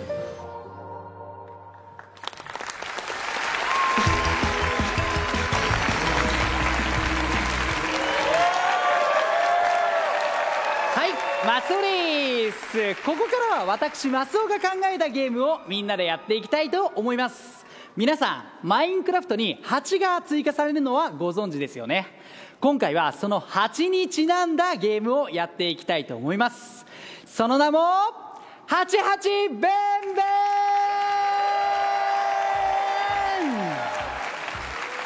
ではルールをご紹介していきたいと思います。皆さん、こちらに花畑が見えますよね。2人のプレイヤーには8になっていただいて、花粉をこの花畑から集めていただきたいと思います。こんな感じでいい香り。ではちょっとインタビューしていきましょう。How are you feeling? I'm hanging in there. It's good? It's good. Are you scared? A little bit, yeah. じゃあ準備からで、ここをブーンと飛んで花粉を集めてもらって、こちらの2人のプレイヤーに渡していただきます。こちらの2人のプレイヤーは花粉をどんどんここに入れていけばいいっていうすごく簡単なゲームです。 Did you get it? Yeah. Are you ready? Yeah, そうでは準備ができたところで行ってみましょう。 Are you ready? Yes. Are you ready? Yes. Go! で、こう花粉を集めてもらいます。おー、すごいすごいすごいすごいすごいさ。すごい。うまく集めてる。うまいうまい、ナイス。わあ、難しい難しい。いやー、すごいすごい。Get it a good job. いやー、ただね、Let's go back! Oh, Mariel. いや、正直ね、今やってもらったんですけど、ちょっと簡単すぎるんで、もう少し難しいバージョンでやっていただきましょうか。Are you ready? Yep. Yep. Are you ready? Yes. Go! 難しい。あ、うまい。いける。あー、nice game job. Yes, It's all. Yep, they're moving out. 素晴らしい、たくさん集めていただきました。So please come. Lives there because that's where she went to. いやー、yeah, you are awesome. まあ今ね、こうやってね、たくさん集めてもらったんですけど、マインクラフトってみんなで協力してやるゲームじゃないですか。だからもう勝者とかどうでもいいや。ということでマイコンライブはね、まだまだ続きますので、ぜひ皆さん最後までご視聴ください。ということで以上、マスオの88ブンブンでした。ブンブン。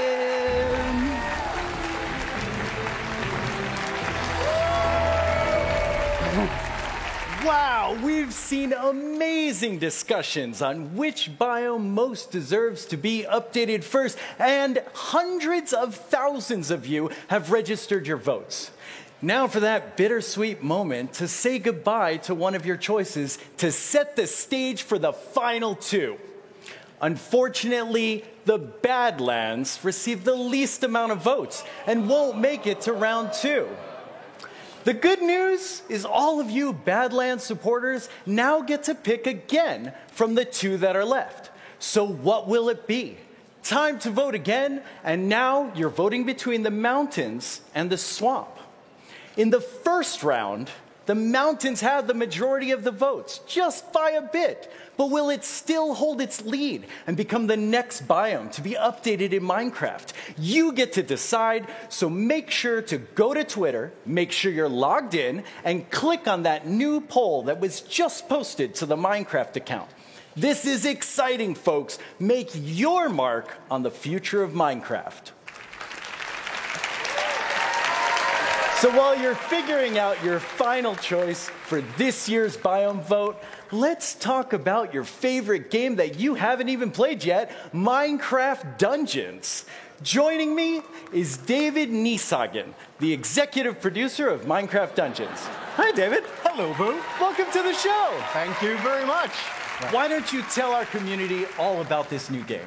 So, I will. Minecraft Dungeons is a brand new game developed by a dedicated team of about 20 people in Mojang in Stockholm. It's a passion project. It's an action-adventure game inspired by classic dungeon crawlers. It focuses on combat and adventure. So Minecraft Dungeons has a very different gameplay than the Minecraft we all know and love.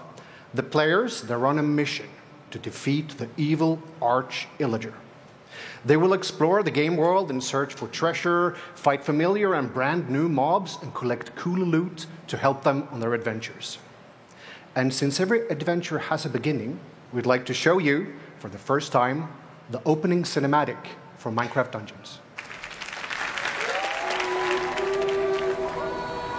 It was a time of great adventure and danger. Shunned by his kin, an Illager wanders the land, seeking a new home. But all he found was hatred. Driven by rage against those who wronged him, he wandered blind to whatever end.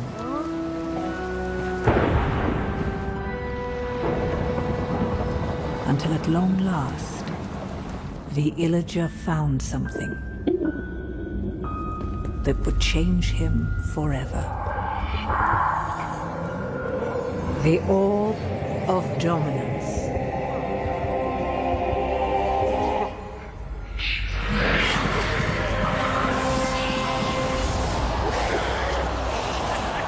Corrupted by evil, driven by vengeance, the Arch-Illager made all bow before him. And if they did not bow, they would fall.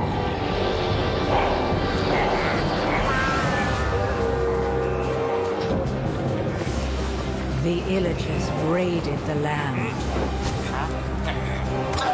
Who would have the valor, the purity of heart, to stand against the Arch-Illager's reign of terror? Well, not that one. But maybe you.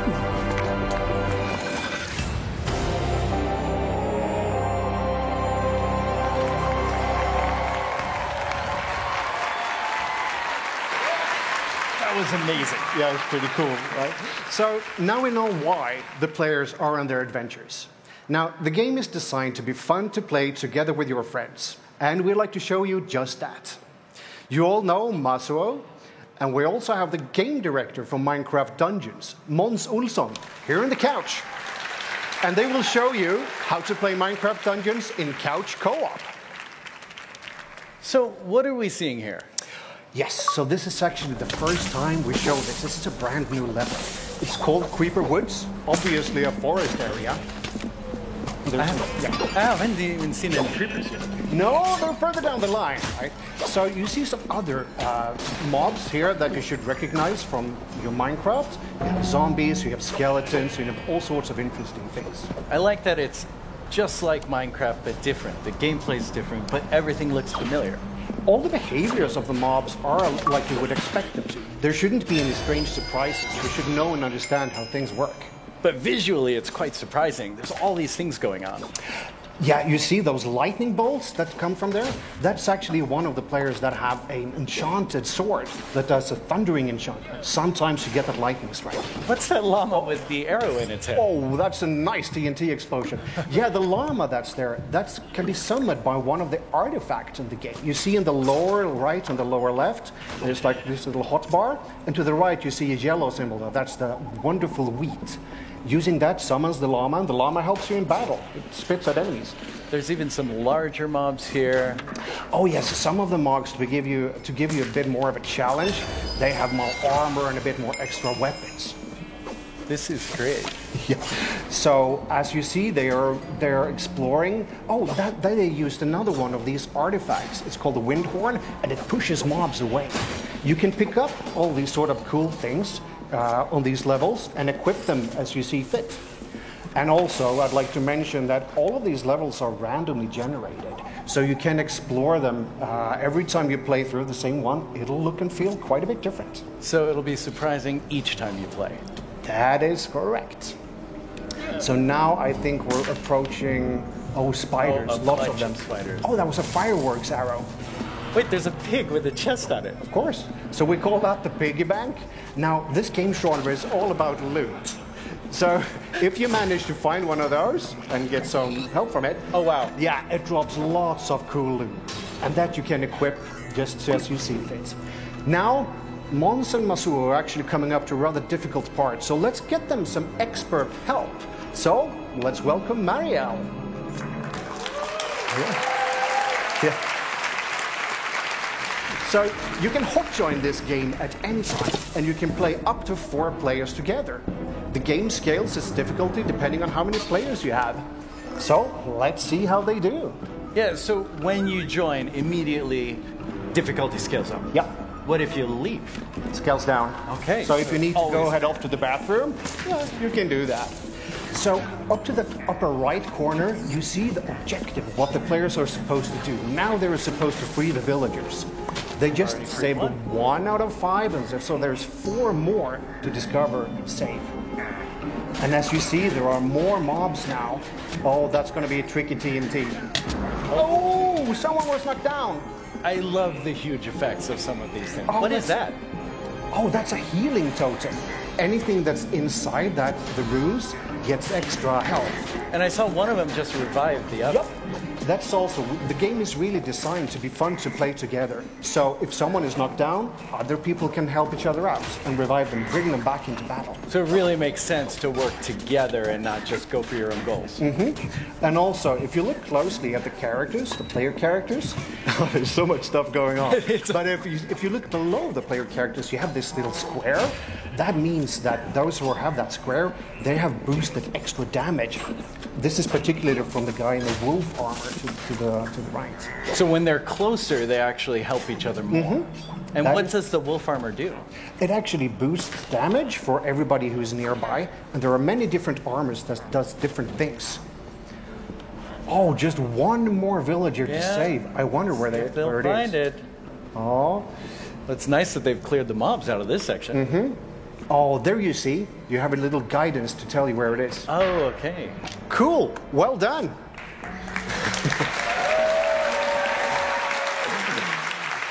Mons, Masu, and Mariel now save these villagers from the evil Arch-Illager. But there are many more adventures to be had in Minecraft Dungeons. The game is coming to PC, PlayStation 4, Nintendo Switch, Xbox One, and Xbox Game Pass. And if you want to know more, remember to sign up at minecraft.net/dungeons. Well, that's all the time we have with David for now. Don't forget to go and register your biome vote on Twitter. This is your last chance to help choose what biome will be updated next in Minecraft. But let's change subjects really quickly. One of the things that makes us the most proud to work on Minecraft is how the game is inspiring and helping to build a better world. In 2012, we started a partnership with UN Habitat called Block by Block. Minecraft is challenging the status quo around the world with this incredible initiative.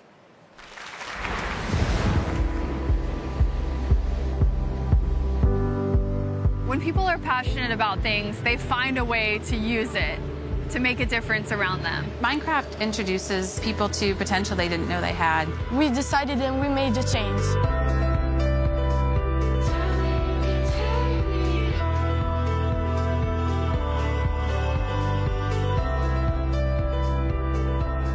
Block by Block is a joint program between Mojang and UN Habitat that uses Minecraft the video game to empower people who don't typically have a voice in the conversations about their community to help shape the city around them. In many parts of the world, youth make up a really significant part of the population. And if we're not finding ways to speak to them using a language that they can understand, their voices are completely left out of the conversation about how urban areas should be improved. Most of the youngsters here in Kenya, they don't have the place to expose what they are thinking. The people who know the best what a certain part of the city needs are the ones who actually live there. Projects can range from anything from a park that's used by all ages, day and night, to a route that school children use to walk to and from school every day.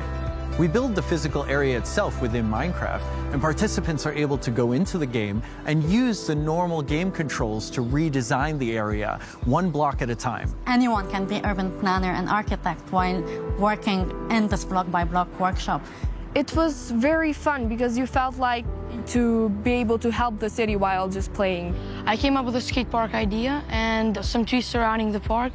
After the designs are completed, the participants themselves present them to all the local stakeholders in the community, and elements from each design can be chosen to complete the final model. After having worked on this project for a number of years now, I think it's amazing that a video game like Minecraft can be used not only as a game, but actually as a way to build public spaces, better cities, and more equal societies.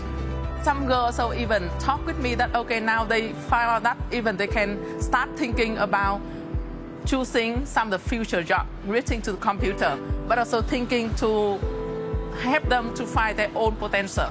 After the final model is completed, it's sent to architects who draw up the final architectural plans, and then we fund the construction of the site. To me, it's so exciting that in this program, you're able to see how Minecraft can tangibly make a difference in the world, that the people in the workshops are able to give their input and literally change the neighborhoods that they live in. Something that I worked on is being made in real life. Hey friends, I made this.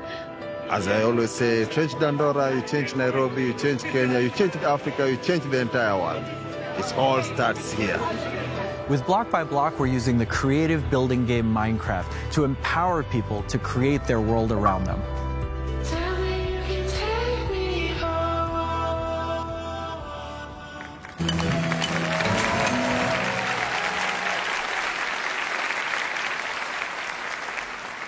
Welcome, everyone.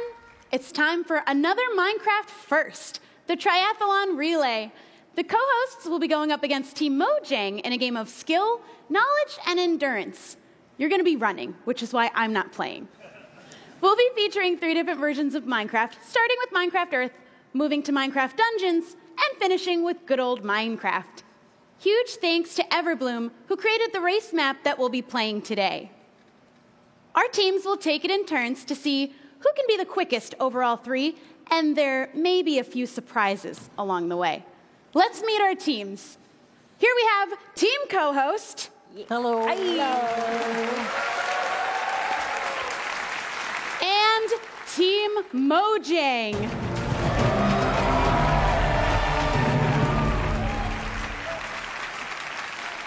So let's talk about your challenges. Minecraft Earth will be a build battle, Minecraft Dungeons will be a mini level run, and Minecraft will be a race challenge. The aim of each game should be obvious, but I'll be here to help you out if you get stuck. Are you ready, co-hosts? Yes. Please line up. All right. For the build battle, you'll be building a creeper head. Are you ready? Yeah. Go.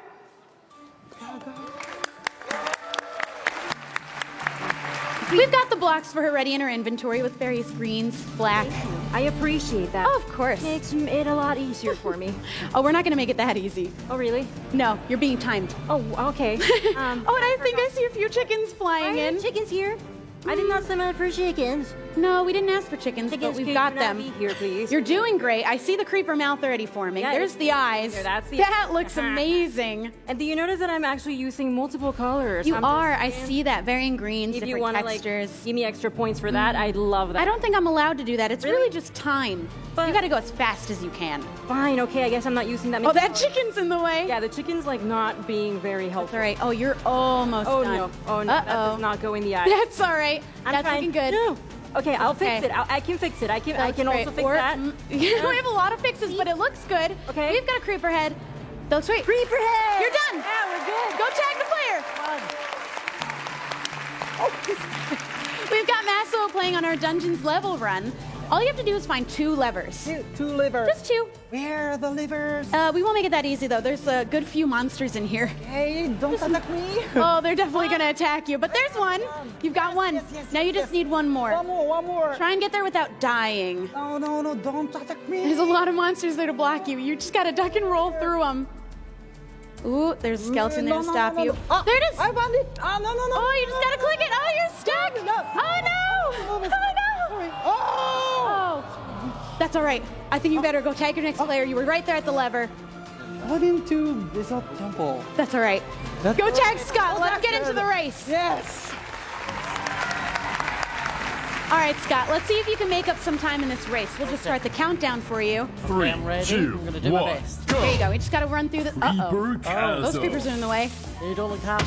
Oh, now you just got to do some parkour to get across. You know how awful I am at parkour. Are you awful? That was great. We'll have a little party really quick. It's fine. Okay. Oh, God. Sensitivity's a little high. Run. All right. The Ravagers are a little quick, but we've got you on a pretty good horse. Yeah. Yeah. We're just going to go on a nice stroll. We didn't name him. Feel free to give him one. Gerald. All right. He's doing a great job. Villagers are cheering you on. All right. The audience at home are. And the audience at home, I'm sure they're cheering you on. There they are. There we go. Great job. There you go. We just got to get you slipping around through the ice. But don't slip too much. All right. Okay. We're doing good. Now we've got a little game to play too. Okay. The skeletons aren't going to get in your way. Okay. All right. Here we're going to just play a quick game of Whack-A-Fox. Okay. No foxes were harmed in the making of this game. You just got to give them a pat on the head. I think you just need a couple more and we'll send you on through the next room. Oh, that Ooh, one's they're fun. quick though. There you go. We're going to go for some mining now. Normally you wouldn't dig down, but you'll be fine, I think. Okay, we're fine. Oh, you're Okay. fine. Oh, there's the Enderman. Yeah, they're just building a quick portal for you. Okay, I'm good. Let them do their jobs. You just got to go right on through. Okay. And you did it.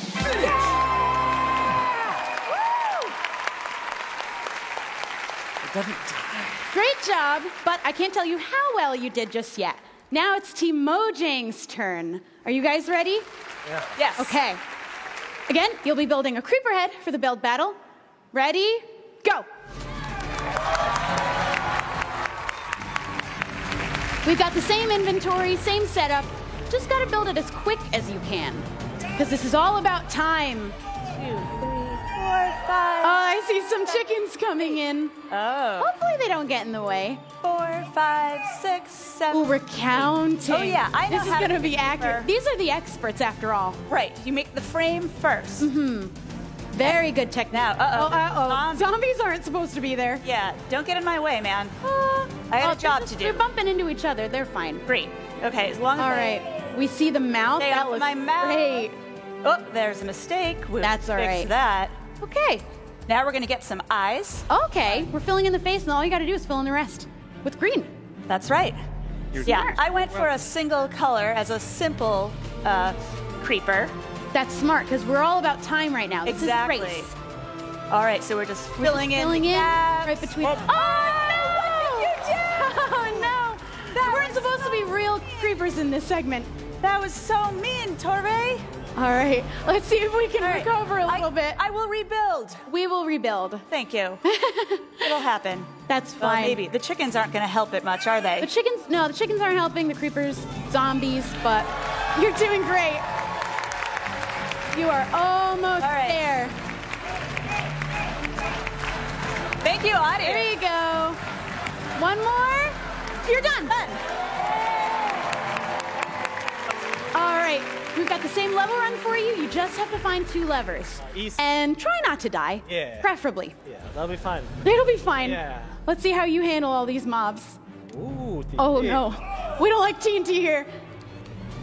That was great. All right. There's your first lever. Now you just got to find the last one. Yeah, should be easy. It should be easy. There's not that many Corner here monsters. somewhere, I'm sure. Somewhere around the corner. Ooh, these are cool powers. Yes, come on. There it is. You just got to get through. Oh, you got it. Woo!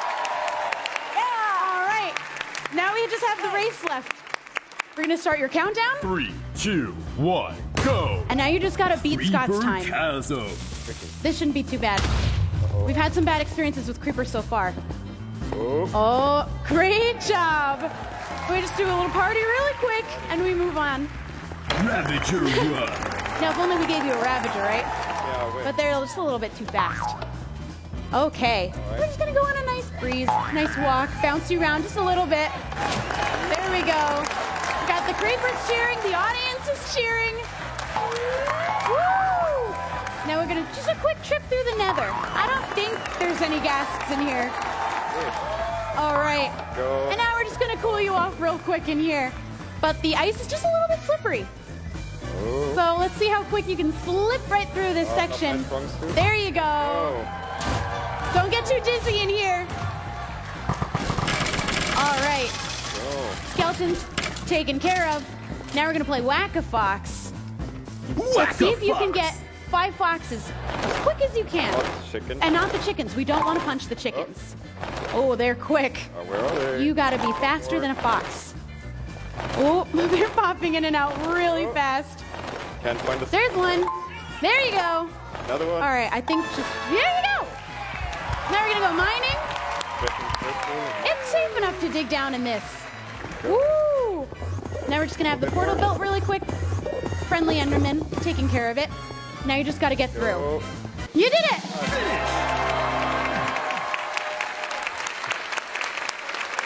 You guys did great. Why don't you gather around? We're gonna see who won the first ever Minecraft relay.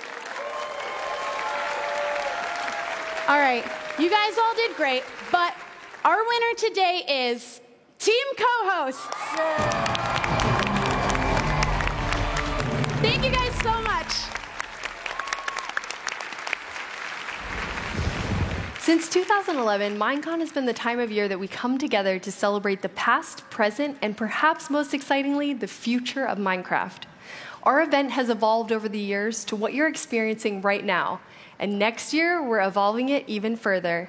Joining our live broadcast in 2020 will be an all-new, in-person event called Minecraft Festival. Minecraft Festival will take place from September 25th to September 27th in Orlando, Florida.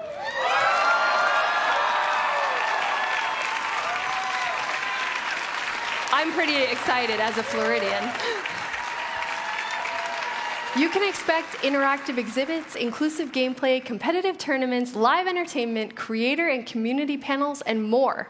To sign up for more information, please head to our website. Very exciting. And now, please welcome to the stage Agnes and Jens.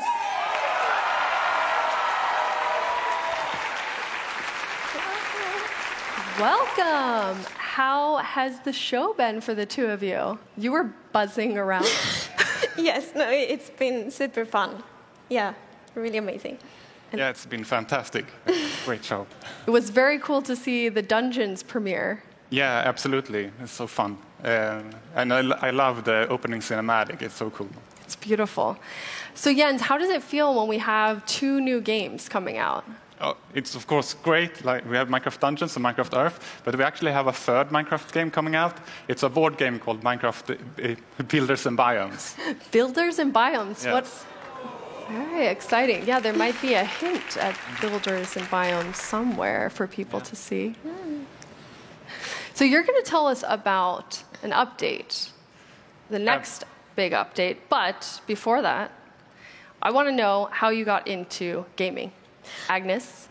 Oh, yeah, so I have played games and loved games as long as I can remember. And I used to draw games before I could program. I actually learned programming much later, so I just draw my own games.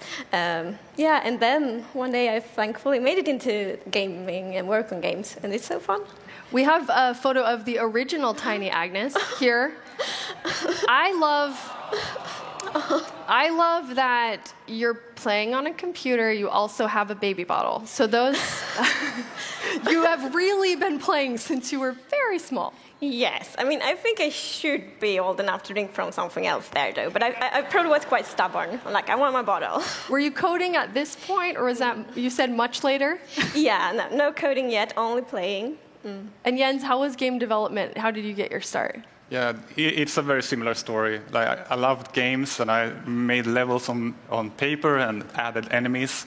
And when a friend showed me a shoot 'em up construction kit on the C64, that's when I realized, oh, you can make games.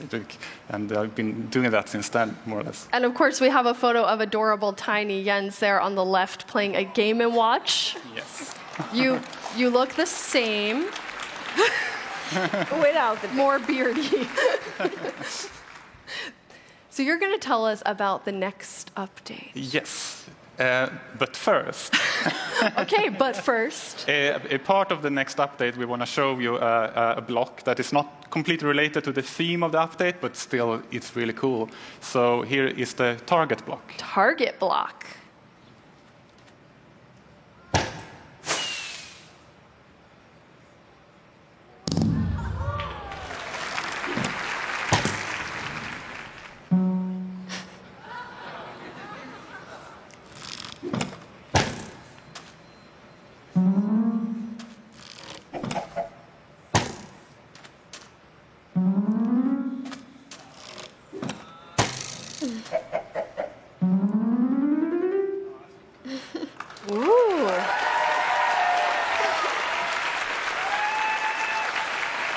How cool is that? I also like your little chicken advisor there, hanging out during the whole process.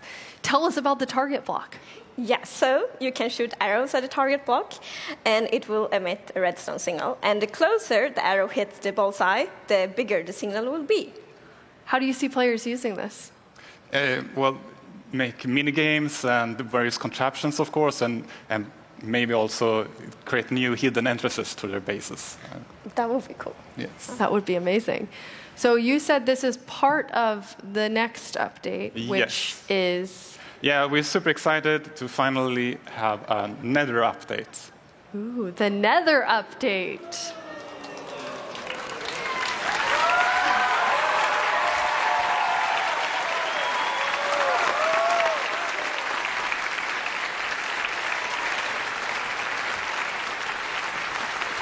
So the Nether hasn't been a place that's very livable, and that is all about to change. So how is that changing?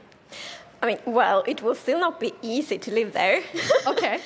But you can. So we want players to be able to have a base there. So for example, you can set your spawn in Nether, you can find food in Nether, but it's still really a dangerous place. Food in the Nether? So that means there's something... Well, it's a new mob, and we will talk more about it later. Okay. So first... Yeah, of course. We also wanted to make sure that there's more things to explore and more things to find and more things to do. So we wanted to introduce biomes to the Nether. Yes. So we will actually show some of them today. And the first one is the Soul Sand Valley. Soul Sand Valley.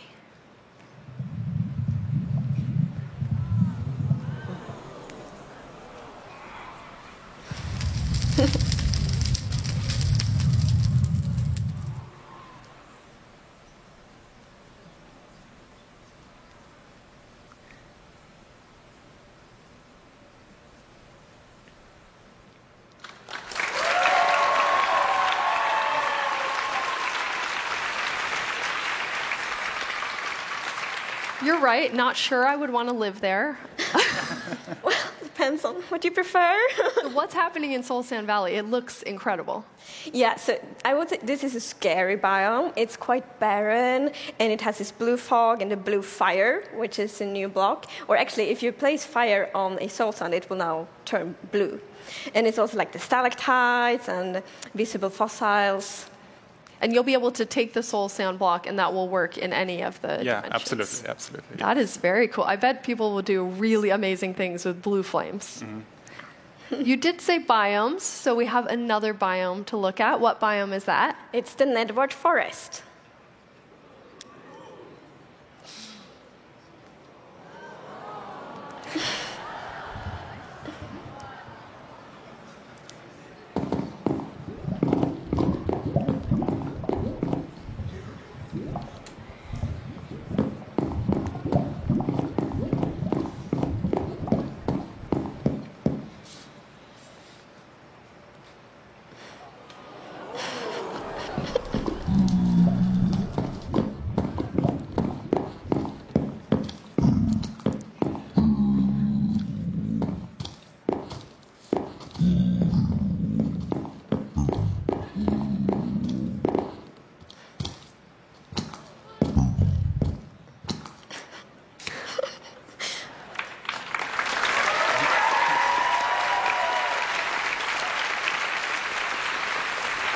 There's a lot in the Netherwart Forest, so what's happening in there?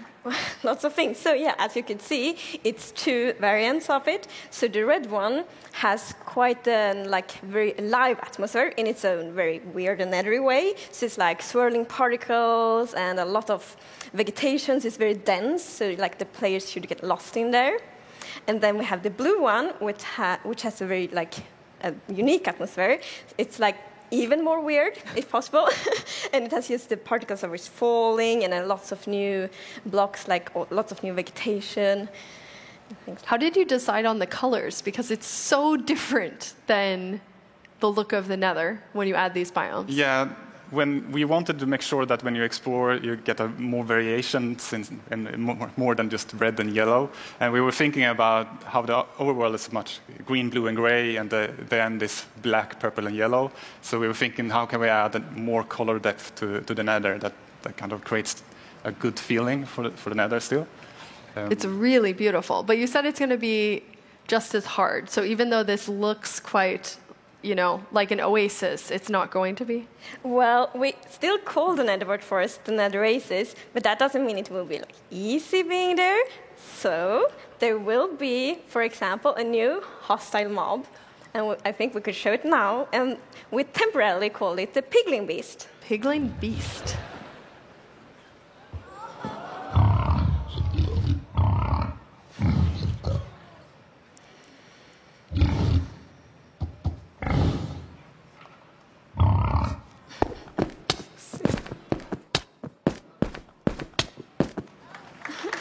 Ooh.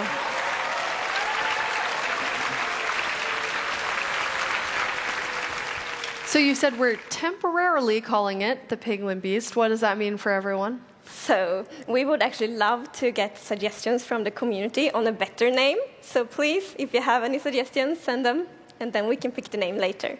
And what happens with this new to-be-named Piglin Beast?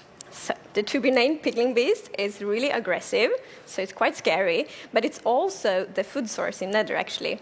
And so we really want the experience to be very unique in Nether. It shouldn't feel like another overworld. So when you get your food, you can't just have like a pretty little farm. Instead, you need to find this scary, aggressive Piglin Beast and get the food from there. And this is the first time you have a food source in the Nether? Yes. Which is really awesome. So that does make it livable-ish. Livable-ish. Scary to live in. And where does piglins come from? So piglin is actually what we call the pigmen now, and we are introducing piglin mob as well. We can take a look at the video, I believe. Let's see them. Piglin.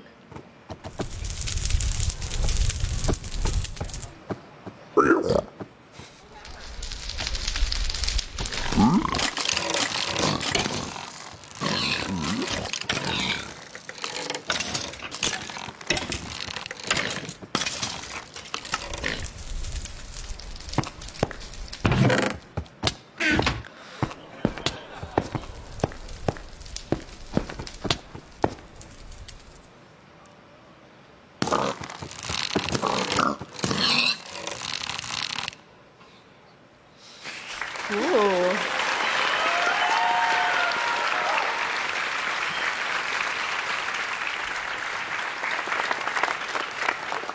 They look mean, but they also have the floppy ears. The floppy. They're kind of cute too.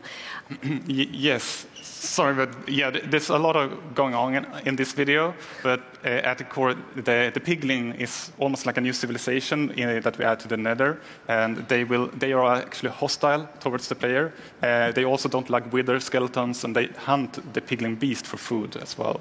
Wow. But they do collect gold, and if you, as in this picture, wear gold armor, they will kind of they will ignore you. They won't like you, but they will ignore you unless you open chests or start poking in their stuff. Yes, I really like this mechanic actually. So if you open a chest close to a piglin and they see you, they will get really upset. Yes. But there's actually a good reason why the player wants to approach the piglins, because we will introduce a new kind of trading with them that we call bartering. But it's a little bit different to villager trading. Yeah, because villager trading, the villagers are like, very friendly. The piglins do it in their own way. So it's like you can throw some gold at them, and they will just throw an item somewhere, and then you can go pick it up. So it's more piglin style trading. That's amazing. So will there be new things that they're going to barter with you? It will, but we will not tell what you can barter yet. Okay. So new things coming to the Nether. That is a lot of Nether things coming.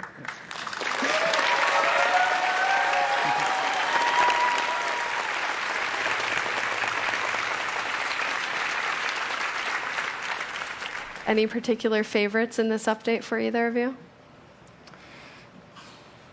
Or you love them all too much? Yes, but for me it is the piglins, because we have so many ideas. Ooh, yes. So many ideas for them. Yeah. Agnes? I think for me it's the biomes, because, well, it will be so interesting to explore, but of course biomes also add so many new resources and so many new atmospheres. So yeah, I'm very excited for the biomes. Amazing. Speaking of biomes, we have a vote going on that we now have a winner for. Prediction. That's exciting.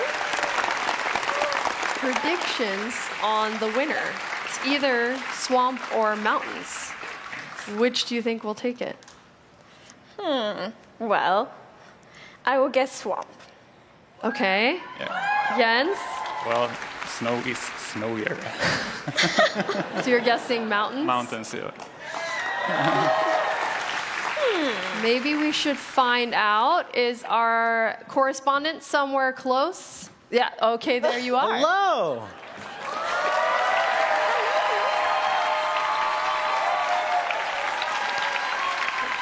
I have the vote right here. They have tallied it. They have double-checked it. Who's going to do the honors? I think it's Jens's turn. You were quick to... Wow. Okay. All right. Let's hear it. Let's hear it. And the winner is mountains.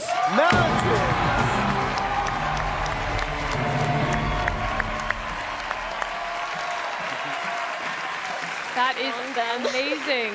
How does it feel with the mountains? It's great. Absolutely. Yeah. It's gonna It be is a also lot your of fun. prediction. His prediction, yes. Can you remind us what we'll be getting in the mountains? You will get goats, and you will get kind of a new kind of snow. Yes. Yes. And we'll also look into like the generation of the mountains to give them a more majestic feel. Yeah. Ooh.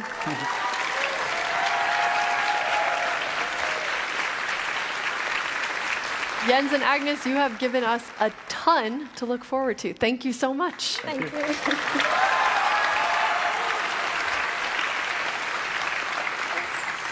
It's been a show packed full of announcements.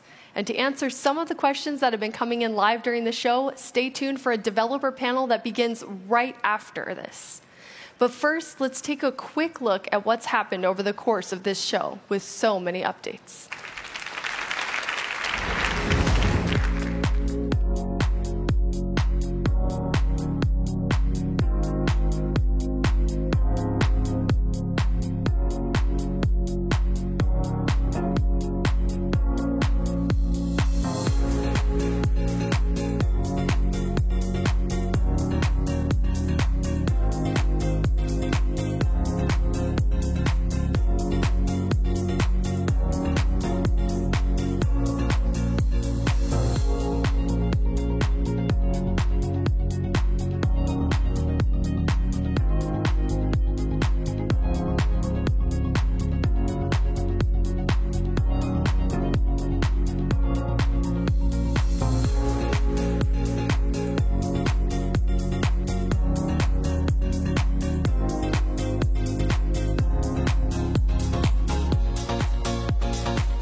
Minecraft wouldn't be what it is today without all of you.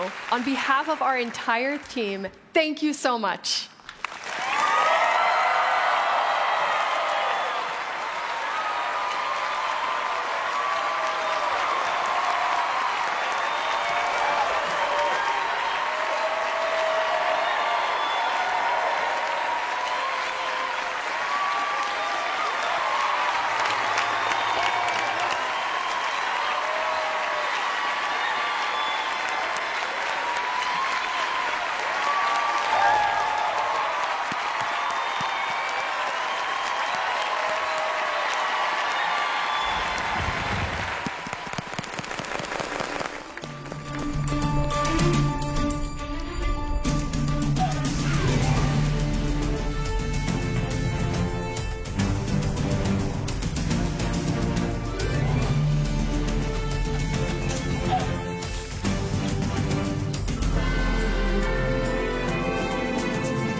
Wow, what an excellent show! We got them hot off the stage. Welcome back and settle in because we've got plenty more to talk about. Let's kick off our post-show wrap-up with our developers panel. Thank you, everybody, for joining me here backstage. Excellent job on the show. Thank you. Yeah. As also joining us in a little bit, you know her as one of the hosts of the show and Mojang's Chief Brand Officer, Lydia Winters. But let's jump into the panel first. So, Corey, you work on the vanilla gameplay team. What are your plans for the Illusioner mob? Oh, the Illusioner. Mm-hmm. All right.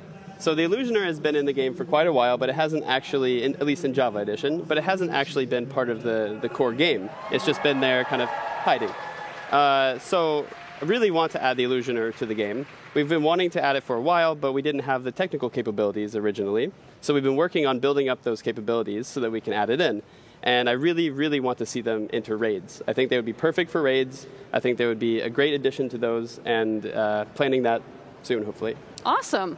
All right, so next up is Jason. Jason, you're on the platform team for Bedrock. When will complete parity happen? So for every update, we want to actually have each update come out at the same time for both versions, for all the updates moving forward. There's obviously a back catalog of parity differences. We are working through those as quick as possible. But realistically, we'll probably never have full parity because there are different there's just a different technical platform that each one is on, and there's different design considerations as well. So like on Bedrock, we have to make sure that touch and controller work really well, and sometimes we have to tweak gameplay as a result of that to get everything to feel as good as it possibly can. But we want to make sure at least spiritually the games both platforms feel like the same game. And when, if ever, will we be seeing penguins? Because I saw that was super cute. Hopefully soon, but we have to convince some people. All right, well, if you need any help, I don't know, maybe I can blow up Twitter or something. We did get the brown mushroom in last year. Yes, we did. Never know. All right, well, our next question is about the character creator, and we have Sarah here. Sarah, will there be additional free options in Character Creator in the future besides what's in the beta right now? Yeah, absolutely. So kind of as what Jared had spoken to earlier, there's stuff you can get through achievements, but then in additional to that, there's going to be more free stuff that people will be able to get over time. Nice. All right. So now let's go to a question about Minecraft Earth, and we have the game director Torfi here to answer. Torfi, is there a limit to the number of people who can participate in an adventure? Yeah, there's a limit. It's kind of like the limit with elevators. It's like how many people you can physically squeeze together, because you actually have to be there in the same place. Yeah. You can't play an adventure together from different houses or different cities. You have to actually be in that park at that time. The cap actually is 40. It's just a number we typed in. We were testing it, and it could go higher and higher and higher. We were just afraid what would happen if more than 40 people would pile up on each other on a 3 meter by 3 meter square. So 40 was the safe spot? I mean, yeah. 40 is still a lot of people. Yeah. That's kind of a luxury problem to have. Yeah, totally. You usually don't hear about it working out that way. No. How does the game determine who's playing with you? Well, that's actually quite simple. The game determines who is in the adventure simply by who's there. So if I'm in that park at that time, now I haven't told anyone, but now you can remember, after I tell you now, that the game spawns the adventure, let's say, in your park, and it's only there for 10 minutes. So you get in, and it lives there for 10 minutes, and you play the adventure, but then by virtue of some sort of magic, it starts unspawning. So the people who are there, even if they don't know each other, if it's just the same people, they're part of the same adventure and they share the same prizes. But when it collapses and despawns, they're out. So got it. Yeah. Okay, interesting. All right, so we also have the game director for Minecraft Dungeons here, Mons. Mons, do you have a favorite ability in Minecraft Dungeons that we should look forward to? Sure. So the way abilities work in Minecraft Dungeons is that they're kind of separated between artifacts that you have in your hotbar, they have a cooldown, and then there's the enchantments where you invest points that you get as you level up into gear. So I think combining those gives some really interesting gameplay. So I'm the type of person who likes to play an archer character, take out enemies from a distance. So combining the multi-shot enchantment for bows, which lets you kill a bunch of mobs at once, and then using the fireworks arrow to sort of get fireworks all over the screen. I think that's really fun. That's super cool. All right, so let's now get into some vanilla gameplay questions, this time for Agnes from the vanilla gameplay team. Agnes, why are there no female villagers? Okay, yeah, so the reason is that we actually don't have any genders at all in Minecraft. I mean, I am aware of that the existing villagers do look quite much like men, but they are not actually. it's more for historical reasons that look like men. And we also, when we made all the new villager skins for the Village and Pillage update, we really thought a lot about making sure they were neutral. To show that we don't have any genders. Very nice. All right, so we have a question for Frederick from the Realms team. Frederick, will we be able to use the content that we get from Realms Plus in places other than our realm? Yes. Like the content that is included in the Realms Plus is it's available just as any other marketplace content. If there's a skin, you can equip it and you can play on it on the realm, but you can also play it on locally or with your friends if you have a server. And if you have content already on your realm and you want to try out some other piece of content that's included, you can just download it and play it locally and offline. That's great. Yeah. So once you've got it, you can utilize it pretty much wherever. All the 50 pieces of content that is included, you can use it wherever you want. Awesome. All right, so some general questions. So whoever wants to dive into these, that's totally fine. First up is, which feature was the most fun for you to add into Minecraft? You. I would say, there are so many features that I worked on in Village and Pillage. A lot of them were really fun, but I think the overall most fun was the simplest one, which was brown mushrooms. Because at the last Minecon developer panel, somebody asked why we didn't have brown mushrooms, and I just kind of went out and said I would add them. So now you were forced to. I didn't really talk to the team about it. I just kind of went ahead and said that, and then it was okay. We ended up adding it, so I'm going to go ahead and say that the Illusioner will be this year's brown mushroom. Very cool. Oh, very cool. Sorry, guys. Okay. Anybody else has a particular favorite that they want to talk about? I loved working on the entire Update Aquatic, but especially on Update Aquatic, the tropical fish.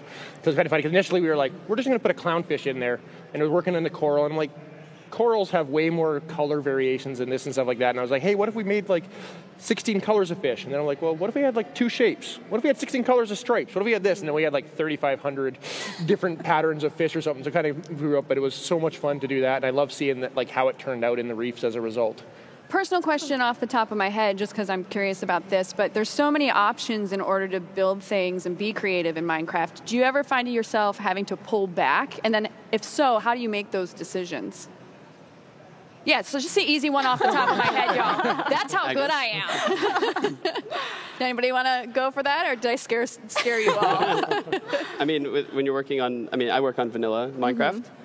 So when you're thinking of features for vanilla Minecraft, you could go as, you kind of think big and then you shrink it down to what will actually fit in vanilla. Because you could go super crazy and think about the craziest, funnest thing possible. Yeah. But that might not fit in the game. It might not work for all player types, and you kind of have to shrink it down. That happens for almost every feature, actually. Really? Yeah. Okay. Yeah. All right, so it's always a bit of a give and take. Definitely. The key thing is making sure we get all the features that do make it in to be as polished as possible. We could put twice as many things in there, but they're not going to have the polish that we'd have otherwise. Yeah. So by keeping the updates tight, we can make everything be amazing. Yeah, and I would also say that it's also important that whatever you put in there doesn't have just one function. You generally, if you add the block or you add them up, they should have multiple functions and be connected to multiple systems.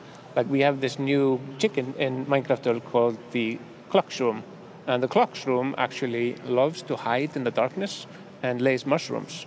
And it was actually a problem when we were testing it. I don't blame it. I put a bunch of them on a build plate, and I was turned back, and I looked back, and they were all gone. We thought it was a bug, and we started debugging it. But we realized later they had found a small crack in the ground, a little tunnel into the ground, and I started digging, and they were all hiding in a little hole.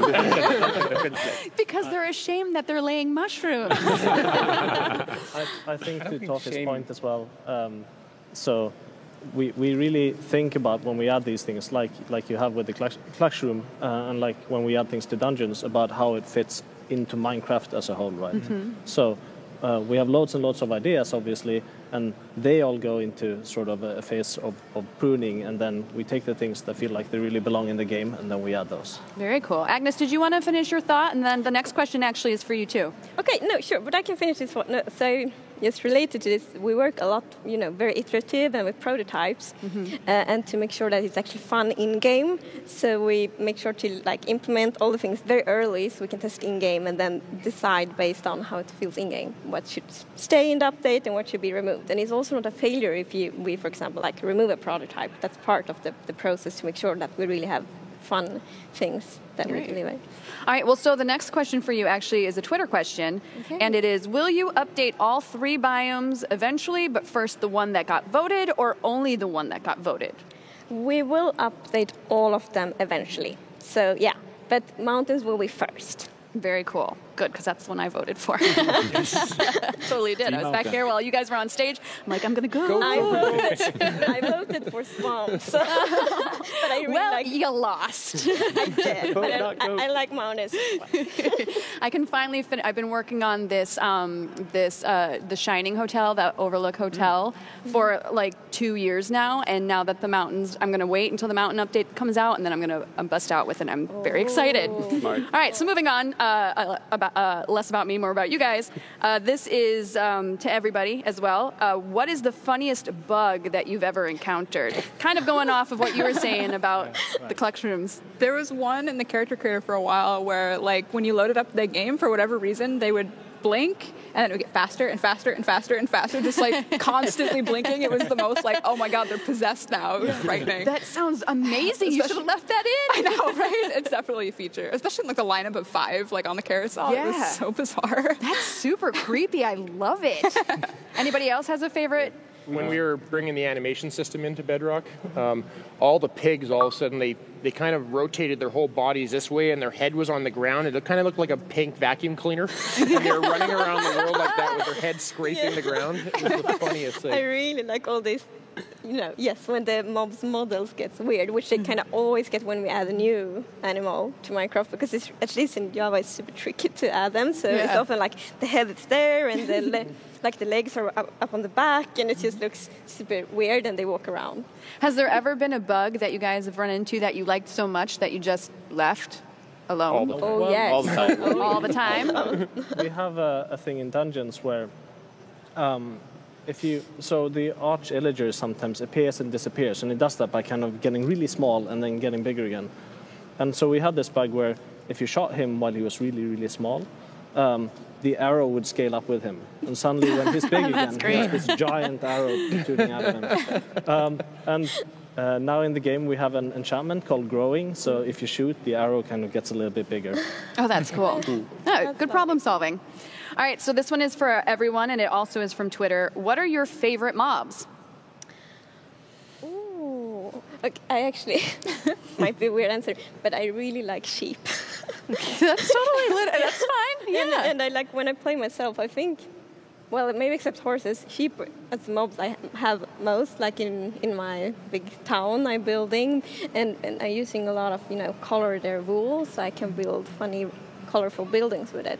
Is that what attracts you to the sheep as the mob? Like, what is it about the sheep that you like? Well, I mean, they are cute, but yes, it's the wool and that you can color it. I really like that. Yeah. Very cool. Anybody else has a There's one fave? that I think is amazing, which is part of the new mobs from Minecraft Earth, and it's unannounced, so I'm not going to talk about it.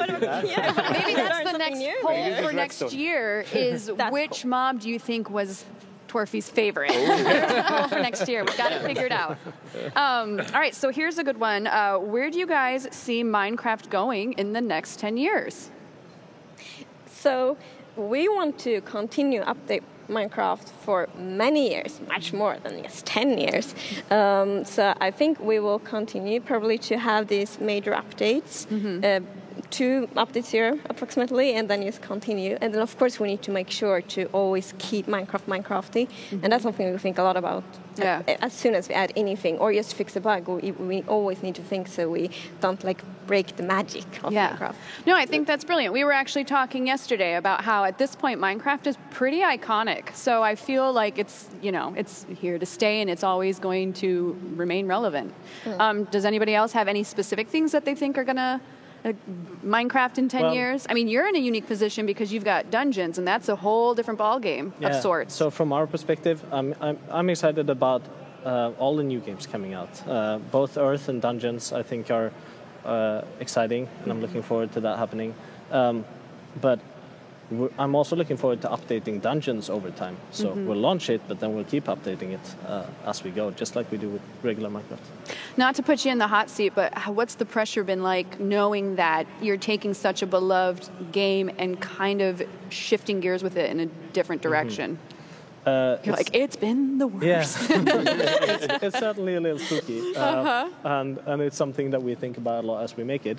But we have the luxury of sitting right next to the vanilla team, so if we need to like sync with Agnes or Corey or Jens, we just walk over there and do that, and that's tremendously useful for this. Yeah, that's we great. Actually collaborate a lot on the design. So we have, we sit next to each other, but we also have like weekly things where we talk through all like design questions that come up and inform each other. So we're really synced, which is really good. There you go. Just like Minecraft, you need to learn how to collaborate in order to build great things.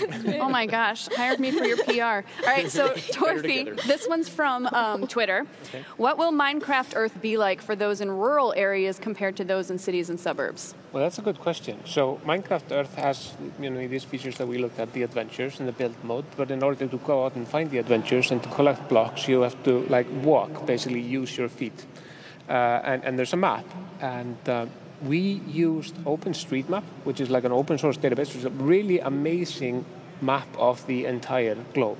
So in order to pick the places where we put the content, we didn't choose the path that other games have gone to have players go out and promote areas, because what happens then is it's mostly like places in big cities or in bigger towns. But OpenStreetMap literally has a map of every small town in the world. So we had a bit of a problem. I probably shouldn't talk about it right now, but I will. I mean, feel free. That some people, people are playing Minecraft Earth right now in 5 cities, but some people found out a way how to play them somewhere else.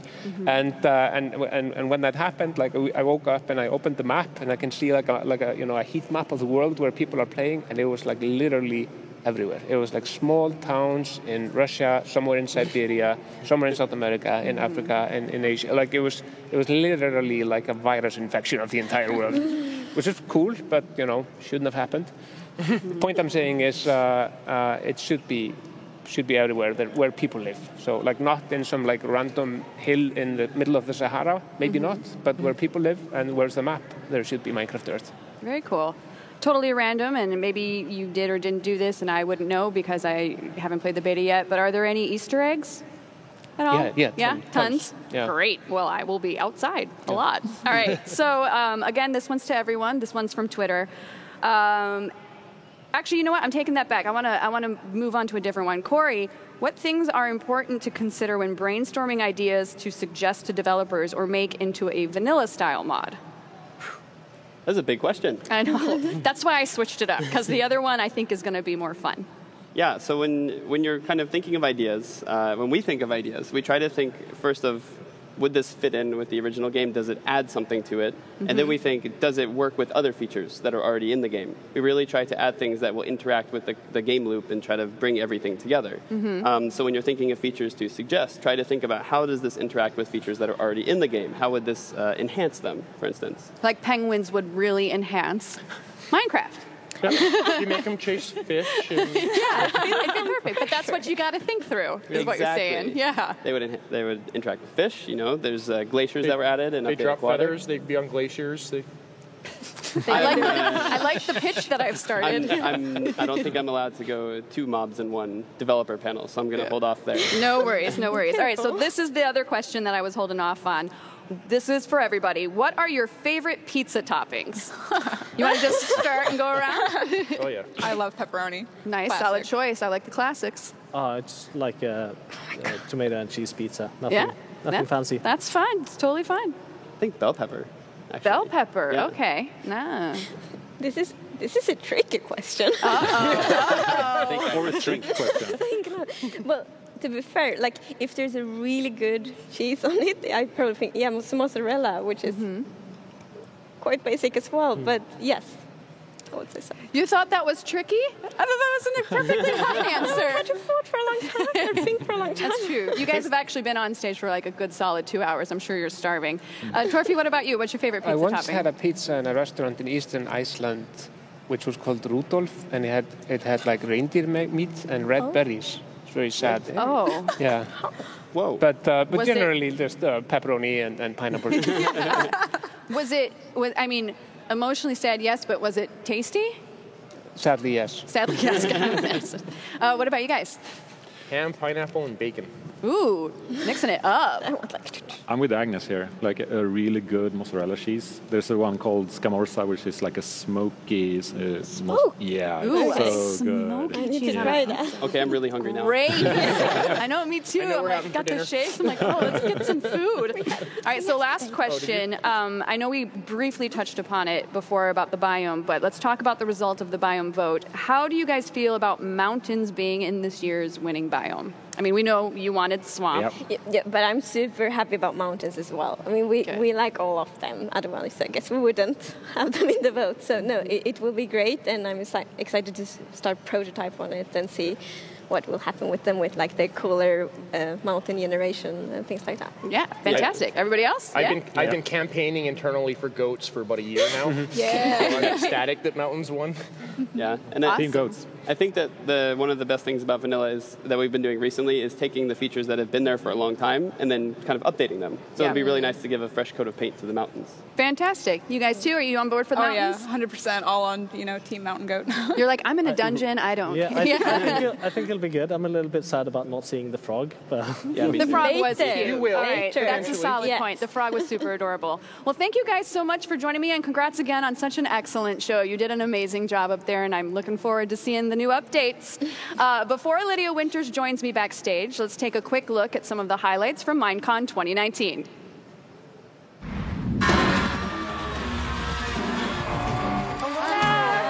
Craft team. Particles and growing the crust.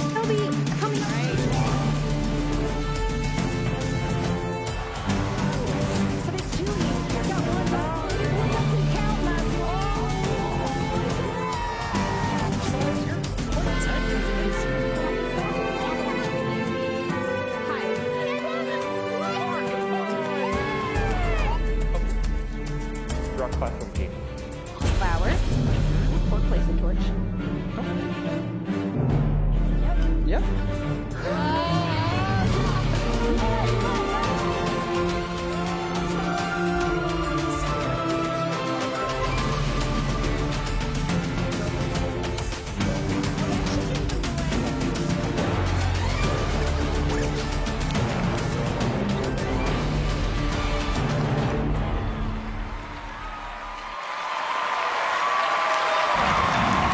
Welcome back, everybody, and welcome, Lydia, and congrats on an excellent show. How are you feeling now that everything is wrapping up? It feels amazing and surreal, and it's hard to describe. It's something you've been working on for so long, and then the show happens so quickly. You're like, oh, I need to watch it back so I can actually live it. Yeah, it's it's kind of like a wedding. You do all this planning, and then it happens. You're like, did that just happen?